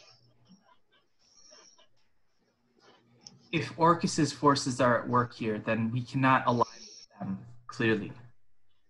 But I still think that if we can find Linnaeus and tell him about what is happening at Starlock, he may be able to help. Because we're not going to overcome that prison ourselves. We're not going to be able to get out our friends. Who's Orcus? A demon of undead. A demon lord. So why don't we just find these undead army? We don't have to like join them. We can just kind of like linger in the back. And then when they break the walls, we run in and get your people Aurelia, out. no, we cannot do that. That is not working within the light of Asheros. Besides, as I mentioned before, there are demons being held there at Starlock Prison. There are devils. They're bound there. We saw a mind flare, like Kara Hool in the prison. A name she doesn't really be know. careful with who. We need to be careful with how this happens as well. Kara who? Yeah, who's Carol? Why? I'm not saying we Carol need to- Baskins. That bitch. I'm not saying we need to join this group, but obviously they're probably going to attack the prison at some point.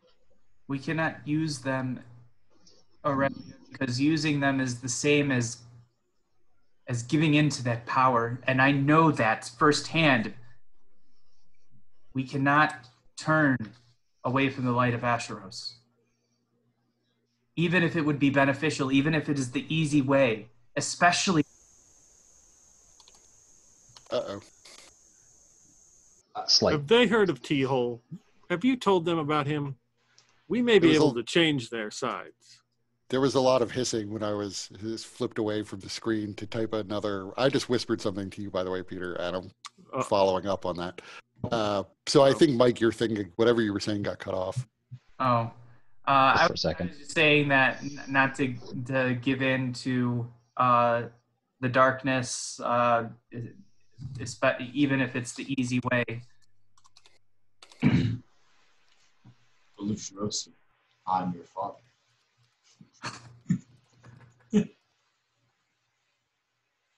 Why would they keep a mind flayer? To what end? The demons, I understand, kill them. They just return to their realm. But why the mind flayer? That's a good question. Sorry. This place has been recently overtaken by, as far as we can gather, they've been here for about 4 months.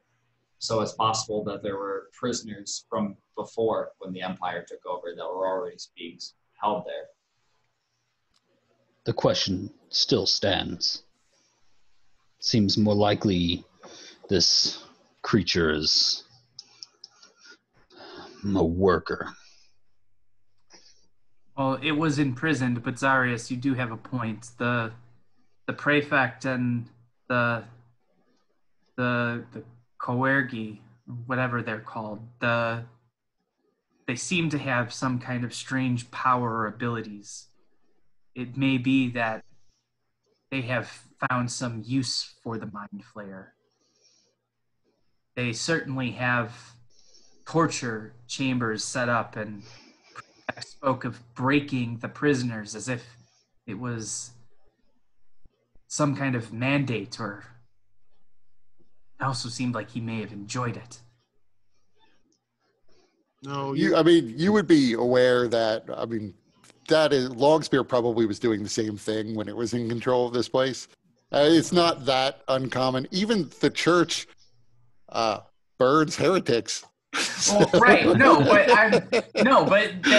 And I understand that, but the way the Praefect talked about breaking them, it seemed like they're not torturing them for, confession, simply for confessions or anything, but to try and get use out of them.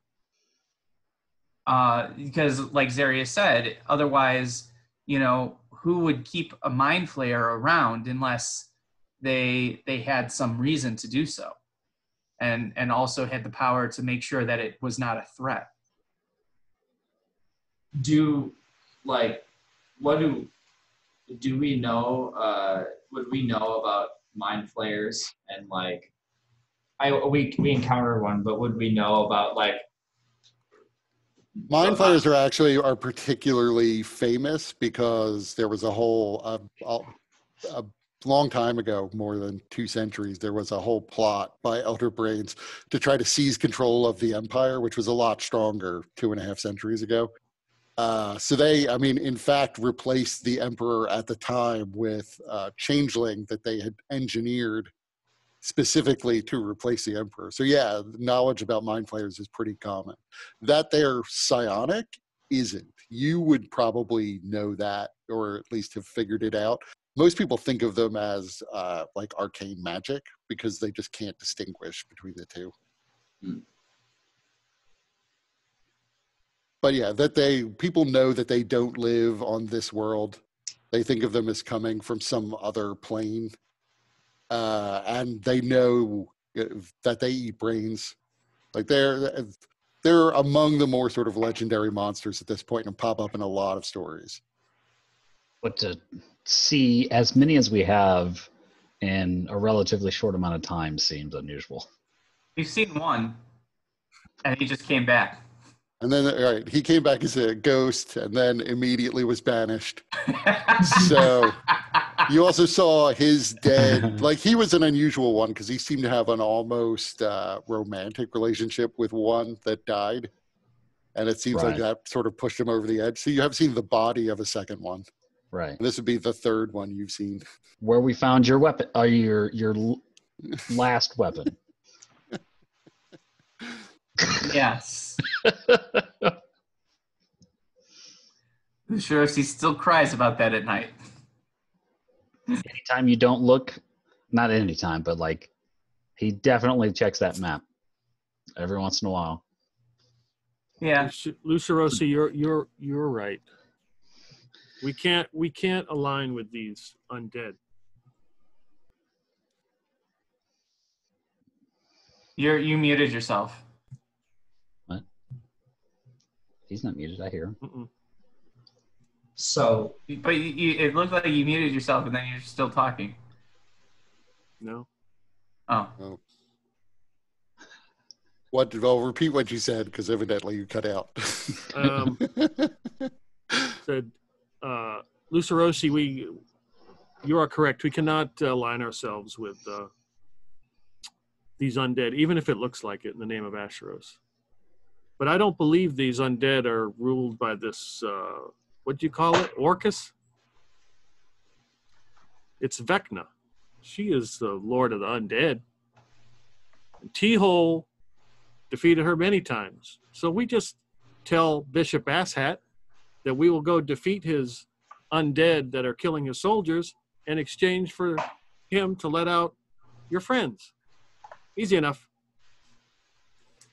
If it only were that easy, Aurelia. The Praefect didn't seem to care about the situation going on beyond the walls. He was very focused on the wand.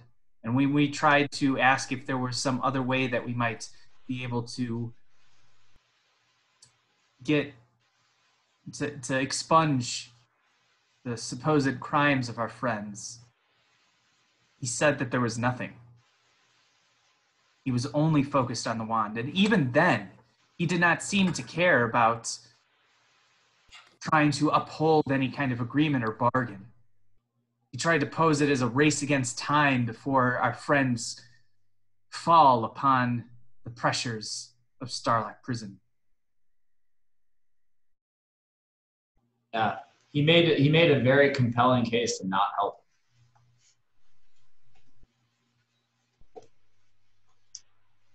It seems like he's playing a game. I do not think that he values life. Apparently he has unlimited soldiers because he just sends them down there and they just get killed.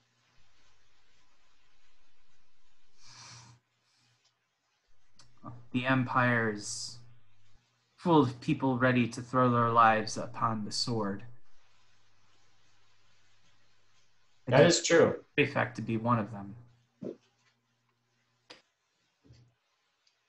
There were an inordinate amount of coercive device there. For being such a small place, even a prison as well known as Starlock Prison, there was still a large contingent there compared to how many that actually exist. Teal, make me, I guess Teal and Lushorsi, make me an investigation check. Nice. So, Teal, you would notice, kind of thinking it through again, that at least inside the prison, Coegi Vis were the only guards that you saw. There were no non-psionic guards inside the prison. And since this is a Longspear prison, Longspear couldn't have done that. So it can't be that they need psionic guards. But you also didn't see, other than the two who you had met at the gate, there were none of these psionic guards outside the prison. So it seems as if there's like a contingent of them that are only inside the prison. Yep. And then that one guard did specifically say that they're not allowed in there. I'm T-Hole. Correct me if I'm wrong, but I'm just recalling now something that the Praefect said. That he seemed concerned because the men at the prison hold me in some esteem. Lushorsi. Perhaps we can use that as well. Maybe in addition. Well, we have lost 2 players, so let's take our 5-minute break. All right. Yeah, there we go. Right, see you in a couple minutes.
I'm hearing crickets from somebody.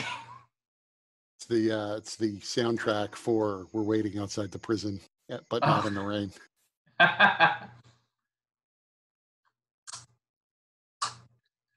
By the way, I purchased the Roll20 module for Descent into Avernus, so I'll be starting to upload characters and everything in there.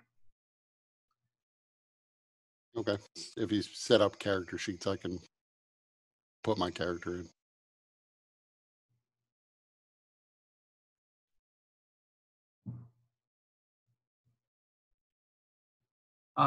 Yeah, do you guys want to, so Kurt, you could put your own character in. Do you guys want to put your own characters in, or do you guys want me to put them in for you? I just assume you probably have to do your little conversion stuff to a lot of it, so it's faster for me to do it than you to do it.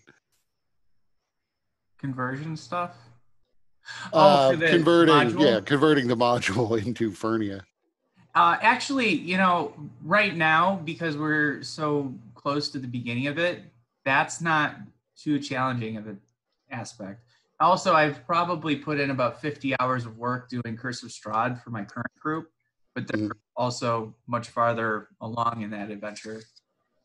They're already in Valakai, if anybody's familiar.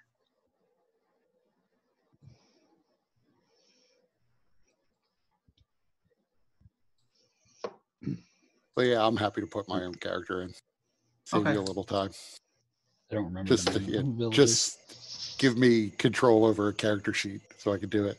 I can do that. One thing I do that I've found helpful with the vitality points is I put them as a resource, and I use the first box because then with your token, it's easy to use it as one of the bubbles. And then also particularly in your game, because the vitality points are not just the inverse of the hit points, it makes sense to do it as a separate bubble. Yeah. So the middle one is what I would probably use, but yeah, that's what I use as well. That's how I set it up.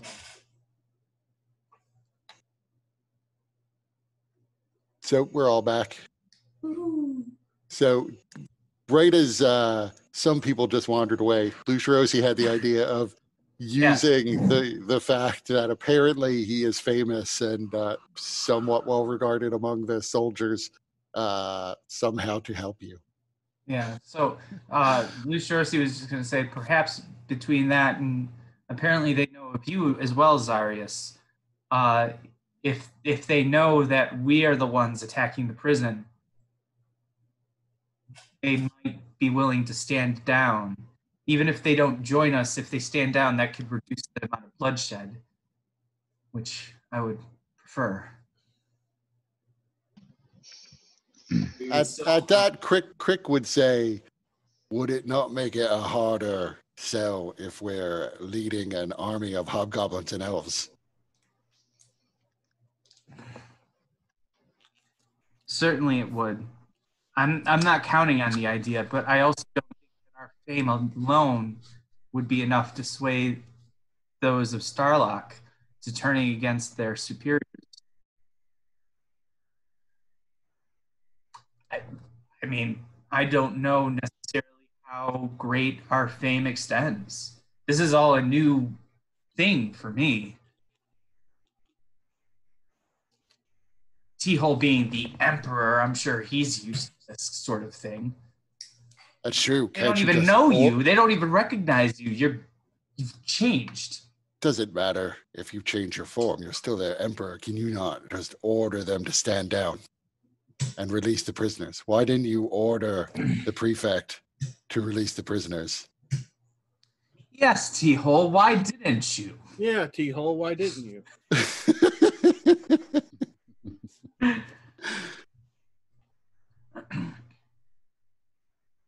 Do you know what it's like to be a victim of your own memory? Lost, only remembering glimpses of here and there. The world when I was emperor has changed. And it's not a world that I want to be an emperor of anymore.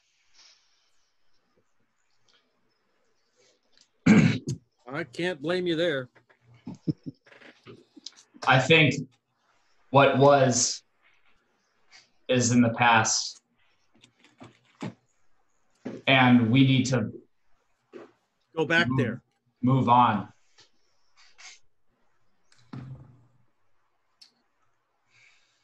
Doesn't the manor have weird stuff with like time? It does, but I don't know if it'll time travel back. But even then, I think we just need to forge a new destiny and not rely on what existed so long ago. Instead, make the most of what we have now.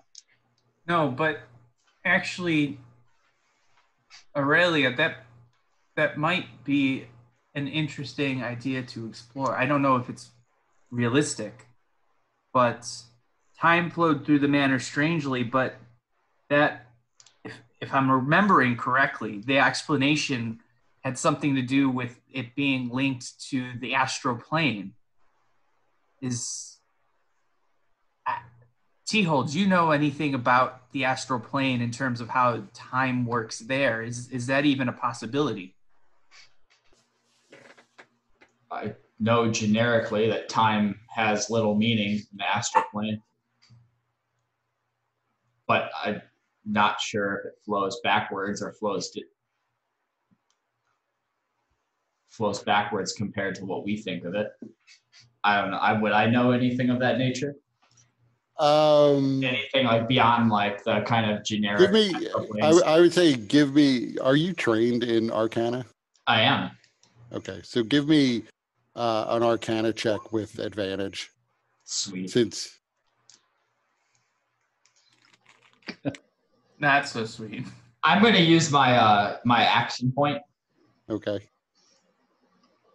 Slightly. Would you care to use your second action point? Do you have like a negative intelligence?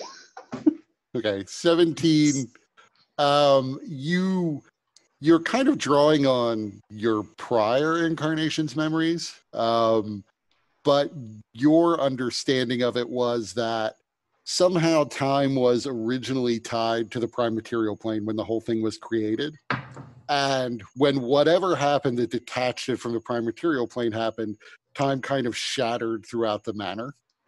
It's not that it was necessarily tied to the astral plane, but that one area that was right next to the astral vortex, to the gateway into the astral plane, that was keyed to the astral plane, something close to the astral plane's time. And yes, time is essentially stopped. It doesn't flow in a normal way. Things don't age in the astral plane. So that's how the astral plane tied in. But otherwise, the shattering of time isn't necessarily directly related to the astral plane. It's probably more related to the fact that there's a direct nexus to the elemental planes, including the elemental plane of time.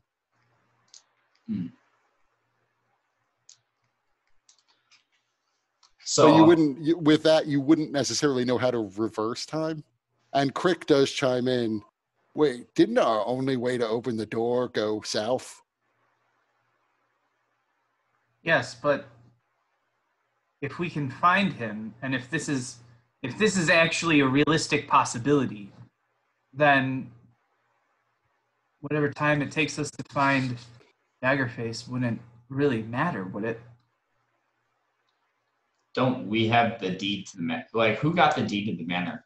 Was it Daggerface kept it. He kept it? Okay. Yes.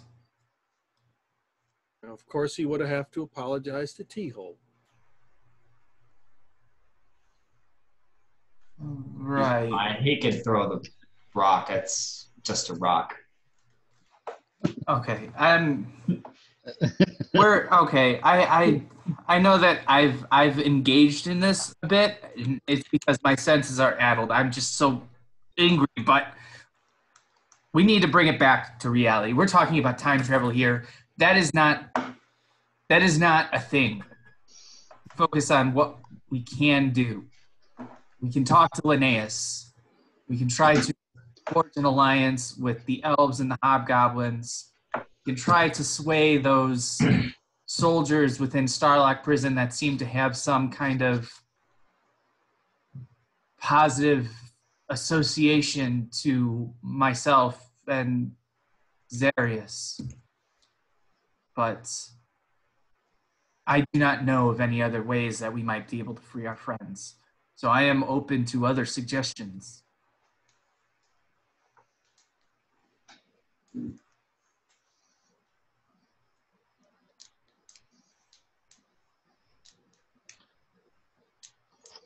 I'm going to be honest.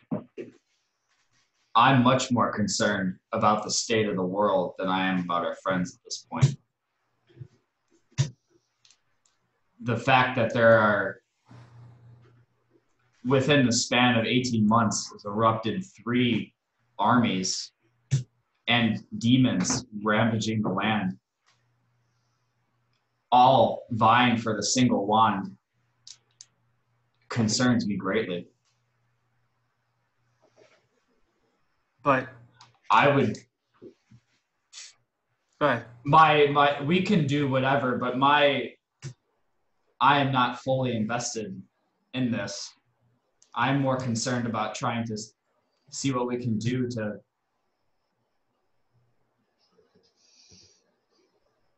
help more people. Something. Anything. T-Hole, I'm surprised that you're so concerned about the greater good. You've never once indicated such noble intentions. Above all, I value order. Order. And that is what we're straying from. I don't think that we're straying from it, though. What you speak of, those are things that certainly the world is in chaos right now. But we can't change the world. We can change what we can. Says you. We don't have the ability to find the wand right now, but we can save our friends. And we can shut down that Starlock Prison because there is something devious there. I don't know what it is, but there is something about that place that needs to be taken away, taken out of the equation.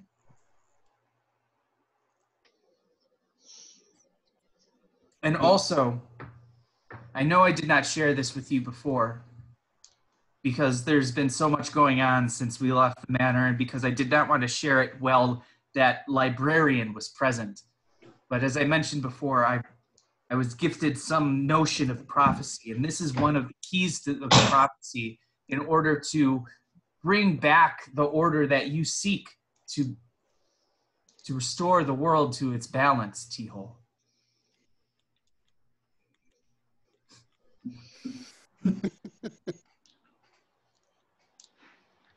I don't expect you to trust me. I know it sounds silly. Hearing it, I know how it sounds. I'm like T-Hole. But still, I know it to be true. Part of what we need to do to set the world right starts with freeing our friends and destroying that prison. Or if not destroying it, addressing what problem there is with it, because there is clearly a problem. I don't know what it is, but something feels off about it.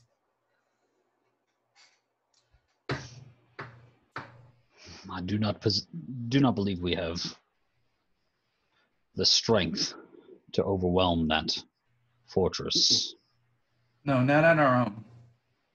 And I do not believe we have enough influence over the elves or hobgoblins. But that's the thing. We don't need to exert influence. We just need to share with them what we know about the prison. They're interested in the wand of the eternity's doorstep as well. And the Praefect spoke to me and T-Hole directly, saying that they had resources to try and find it. Surely Linnaeus would at least entertain the notion there might be some benefit to looking into the prison. Crick chimes in to say, I did not get the sense that they necessarily knew what the secrets of the wand were, just that their forces are looking for it. The Praefect certainly isn't looking for it himself, other than telling us to go get it. But what's the wand do? I don't really know. I've never really heard of it. From what I read from that journal before we had to give it away, it didn't really say what it did, other than it was made of some sort of other element outside of this world, and it had the ability to unmake the world. Well, there's our answer. But the guy inside said that they could also do other things used in the right way. That doesn't necessarily mean he was either right or that it's not dangerous. I think people will say whatever they can to get an item of power, whether it's true or not. Yeah, but it's hard to imagine why would anyone want to unmake the world. Have you looked around? We're getting off topic. We're not getting off topic. We're looking for a solution. And if this item is the solution, then we need to get it. What is the difficulty of assaulting the prison? It's hard to break through. There seems to be one gate. But the real problem is the anti-magic area. But we're not wearing our colors, so we can, I assume, use magic normally in there. My magic returned the moment I left that place. And he did reestablish his disguise, and your Iune Stone started working again. Although you'd have to reset it to circle your head. I would have like done that as we were walking, like during the day, like try to. But then what of the collars? I mean, we don't know exactly what that mist was that we passed through, or the nature of those collars. It could have been the collars, or it could have been just the state of the place. Well, you're certain that, so T-Hole knows that T-Hole is aware that the collars are what suppress the use of magic. Essentially, they just turn the power back on you in part when you try to use magic. So that's the purpose of the collars. The cloud around the central tower is kind of a separate effect to keep the outside, will keep you from teleporting in and out if you do manage to use magic, or other people teleporting in and out, or sending you messages or spying in and out of the tower. So T-Hole would be aware that it's the collars that prevent the use of magic. I was in fact hoping you would try to divine sense at some point inside so that I could roll the damage for that.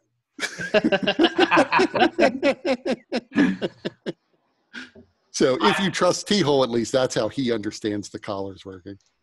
Oh, and I thought when you had the collar on and you said like detect good and evil, I thought it was gonna detect that you were in fact the evil one, because I would have reversed it. Oh, you were there arguing to set prisoners free who were duly convicted.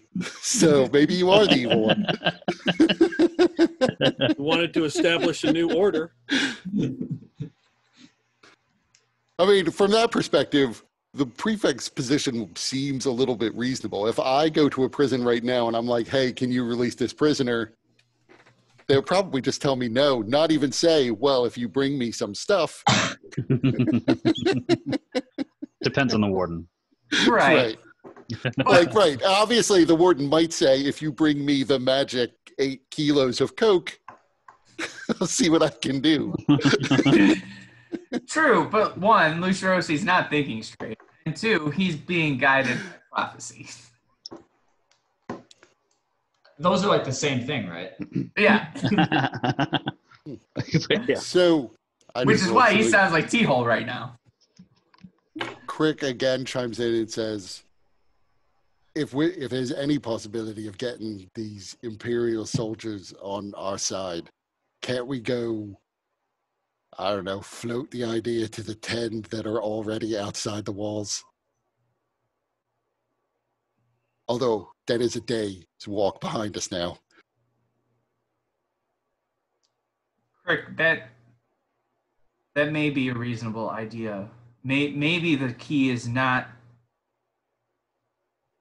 to try and get an alliance with the elves and the hobgoblins, but maybe the key is addressing whatever it is that's killing the men, and in doing so, getting them to appreciate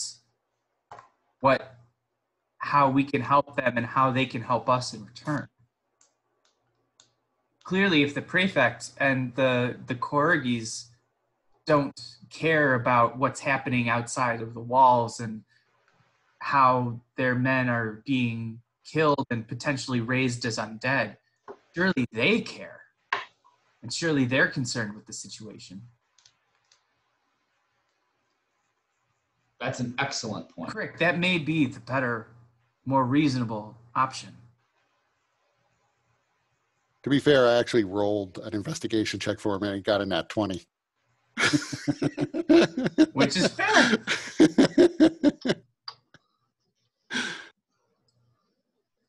Yeah, Lucerosi's kind of all over the place. He's acting on almost pure emotion right now. Yeah. So a lot of his reason has kind of shot out the window. I think that's a great idea, Crick. I don't know if I ever want to be emperor again, but I do want to be a good leader, which is how I ended up becoming emperor in the first place. So perhaps we start from ground zero and start by helping these men and gain their trust.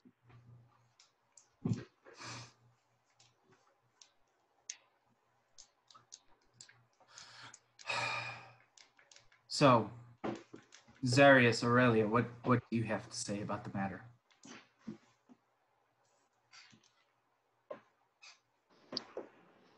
If those men are loyal,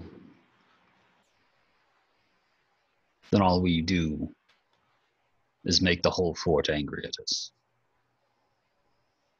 Well, I'm pretty sure if we march back here with an army of hobgoblins. I do not believe that is the best idea either. Well, we just go back there and we tell them, and if they don't agree with us, we kill them, and then we put their uniforms on, and then we try to sneak in. Or we fly over the tower, and then we lower ourselves onto the roof.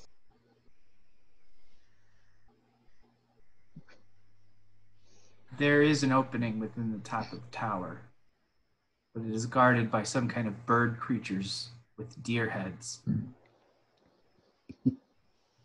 Inheritance. But if we can get some of the men to our side, you're right, Zarius. If they are loyal to the Empire, then they may not be concerned, but surely their loyalty has to have limits. If those that they're serving are considering them nothing but fodder to whatever forces are leading to the death of their own, surely they're scared and confused and looking for guidance from leaders that don't seem to care. That may be the way to winning their heart. At the very least, those that we can sway to our side could provide a distraction while we do as Aurelia suggested, or Crick suggested, and fly over and lower ourselves into the prison. How are we going to do that? Do not have that skill.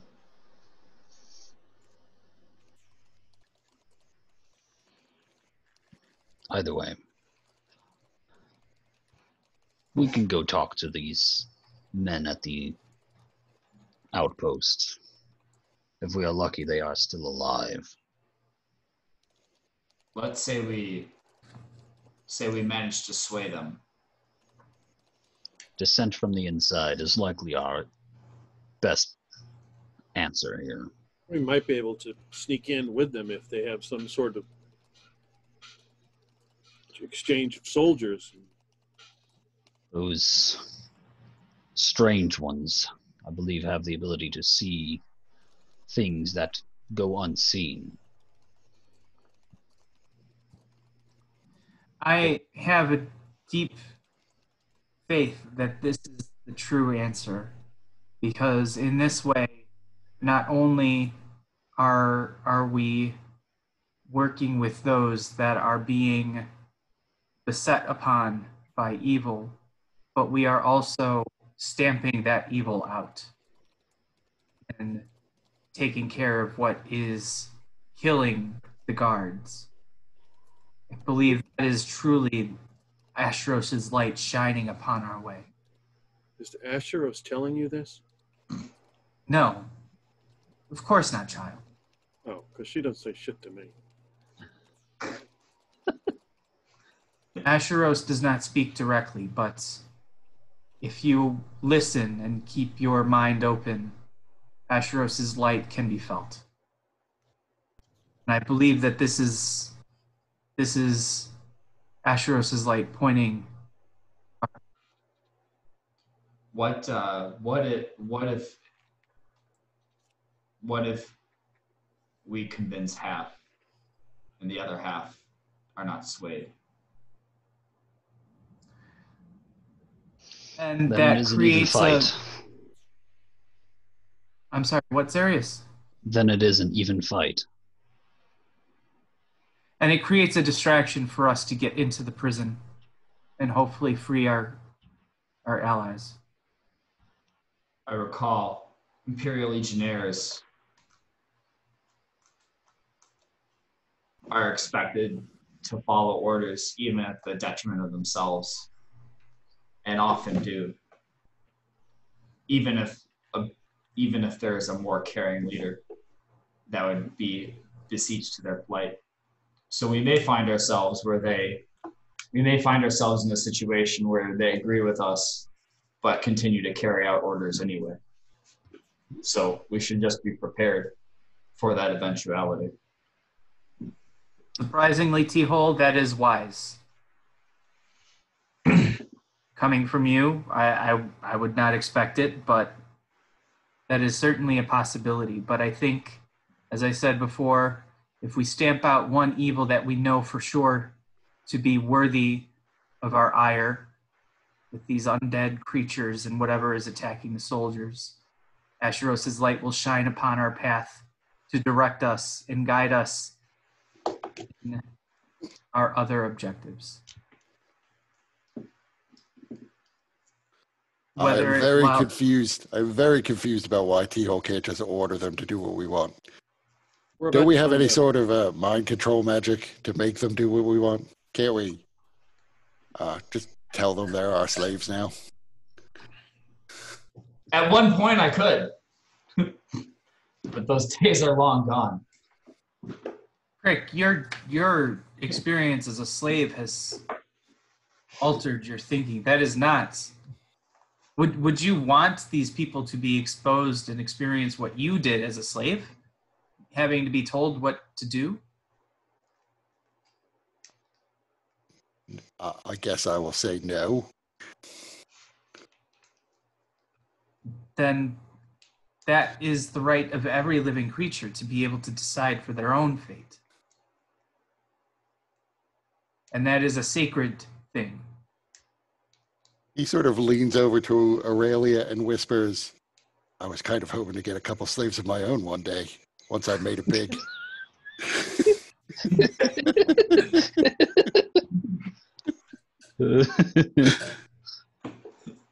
Maybe he can get his own harem. In due time, Crick, in due time. They're not slaves if you pay them, so there's that. Let us go to the outpost. Yes, I do not think it hurts to at least talk to them and to see if we might be able to aid them, and perhaps in return they can aid us.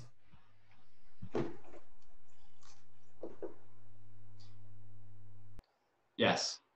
And if we're lucky, maybe we can see if they have a couple more volumes of the of our storybooks to see what other things that have been dreamt up. What other tales are being told of our exploits? Yes. I don't feel good about this.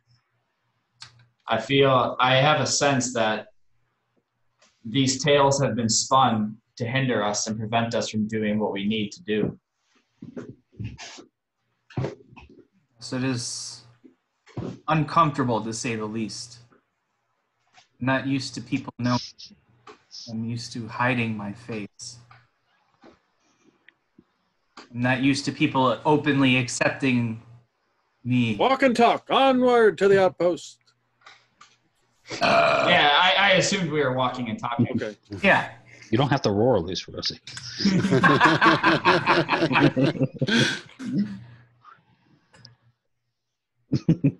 Aurelia,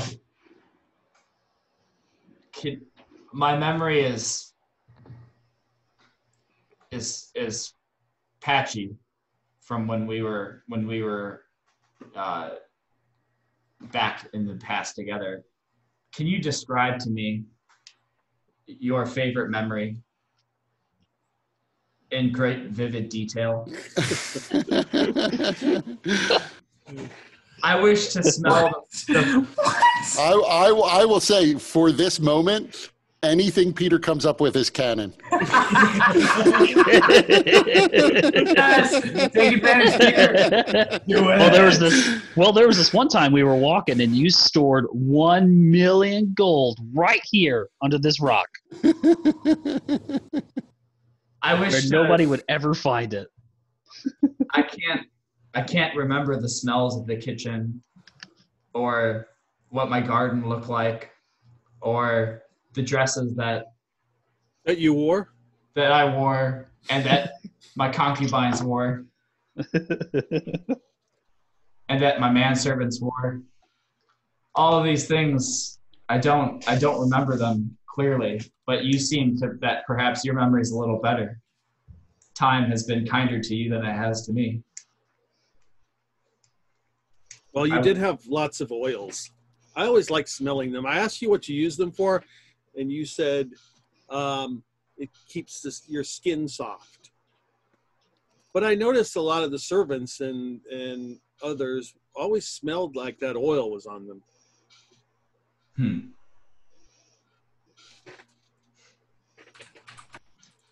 You said there was a lot of wrestling going on.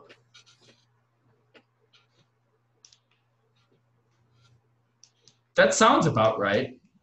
I do vaguely remember liking wrestling. And what is Jell-O? It's the blood of life.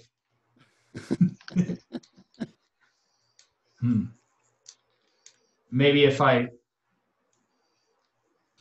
we can try to find some oil. Smell a little bit like home, anyway. Yes.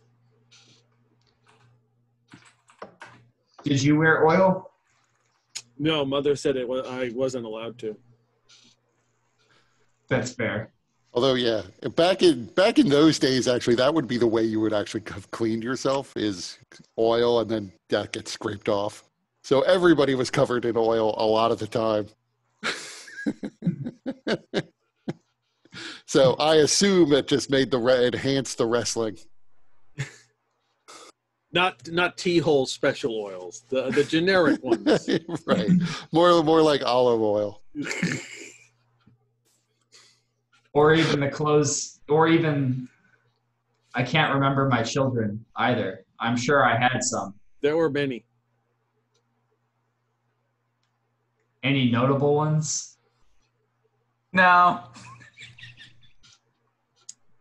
There was Amos.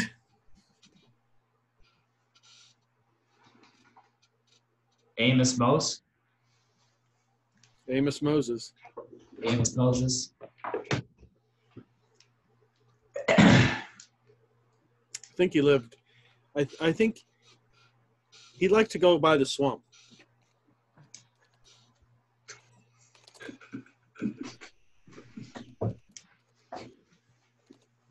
Well, hopefully the alligators never got him. I don't think they did.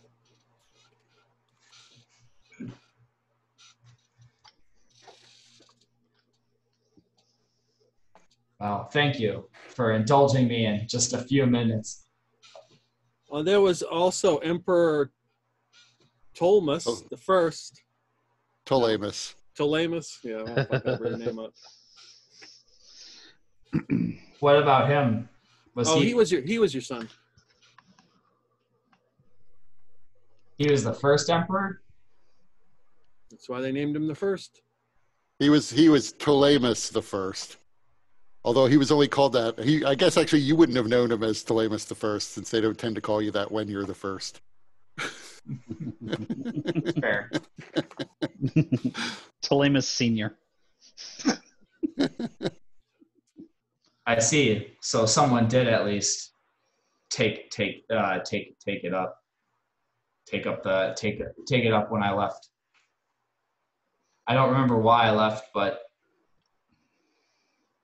was he a good emperor? He wasn't you.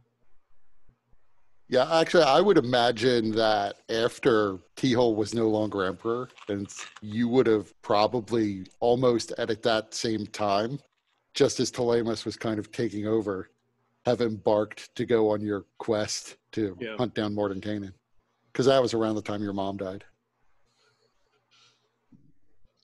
He was still emperor, though. He was still emperor, but that was when he was transitioning things over. Yeah. I was doing knowledge transfer sessions 3 times a week.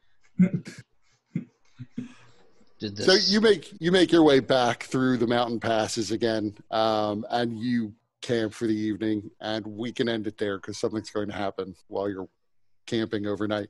You're probably still about 5 or 10 miles away. Probably closer to 5 miles away from the outer walls, so 7 or so from the prison itself. You can push on rather than camp for the evening. It's up to you.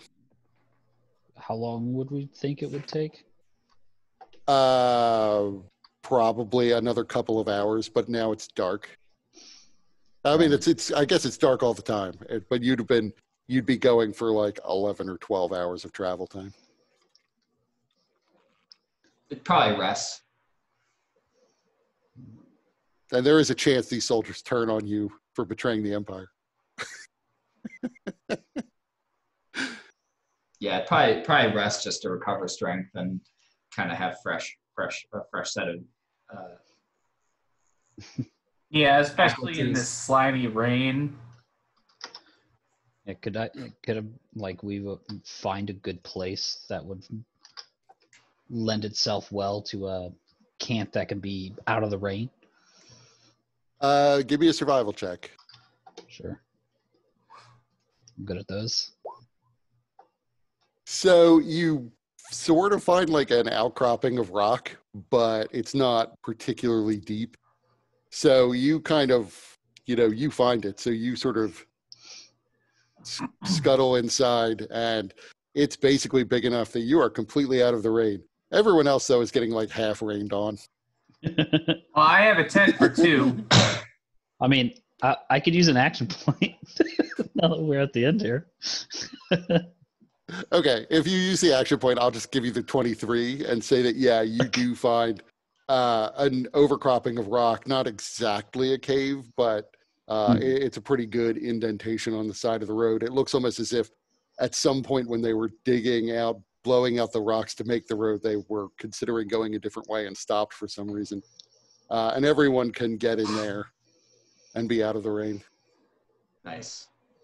So when everybody has gone to rest, I will go and sit next to T-Hole and tell him the story of my mother and when she was the food sampler and tasted the food and was poisoned and died, that T-Hole was supposed to eat, and T-Hole executed 25 people, and I watched them do it.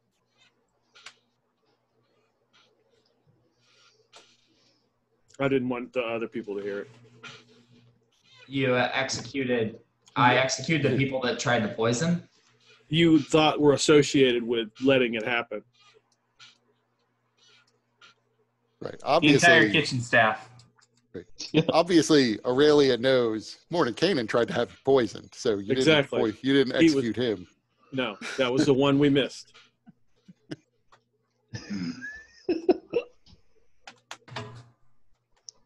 Smort and Kanan tried to poison me, huh? Oh, yeah. He was behind it. How do you know it was him? He was always up to bad stuff. He didn't like you, T-Hole. He was always trying to take credit for what you did. Sounds about right. I wasn't too fond of him either. At least the journals I found in the manor weren't indicated as much. And it wouldn't surprise me if he stuck around all this time to make sure that you don't take power once again. I don't know. He's a prick, but I don't know if he's that vengeful. But I am. If I get my chance, I have trained my whole short life to kill him. And I won't let anybody get in my way. I think after we're done here, I think we need to head down to Ismailir. What's there?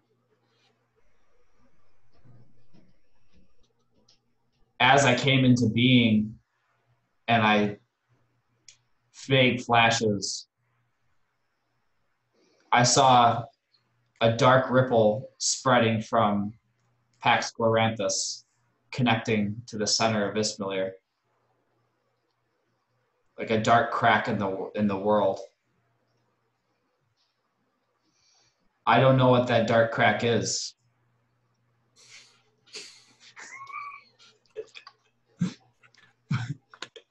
But probably Mordenkainen. But he had a very dark crack. But Buckner, I believe, wasn't Buckner? I think Buckner was going down there. Buckner was going to the Citadel of the Eight. Well, I think that there's something connected with this wand, and the Empire is up to. I think the Empire is in the thick of it, and it's related to their attacks down south. I don't know. It seems all too coincidental after we've come back and heard how the politics have unfolded. But we'll see. Maybe storming this prison will tell us more of the Empire's plans. Maybe gain us allies. Can hope. So how are people for time? You want to press on? I mean, it's Friday night, so I'm good till 4 a.m. Sleep is a crutch. I do have school stuff I gotta do. Bullshit, you got till Monday. Not for everything. I got a whole fucking paper I gotta write. So that's on you.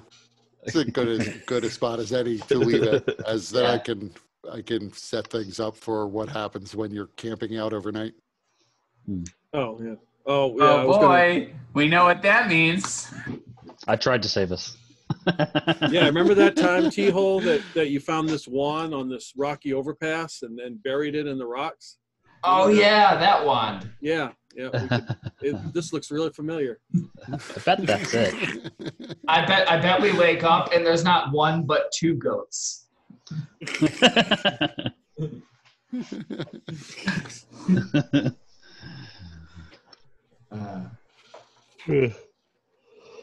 Good times.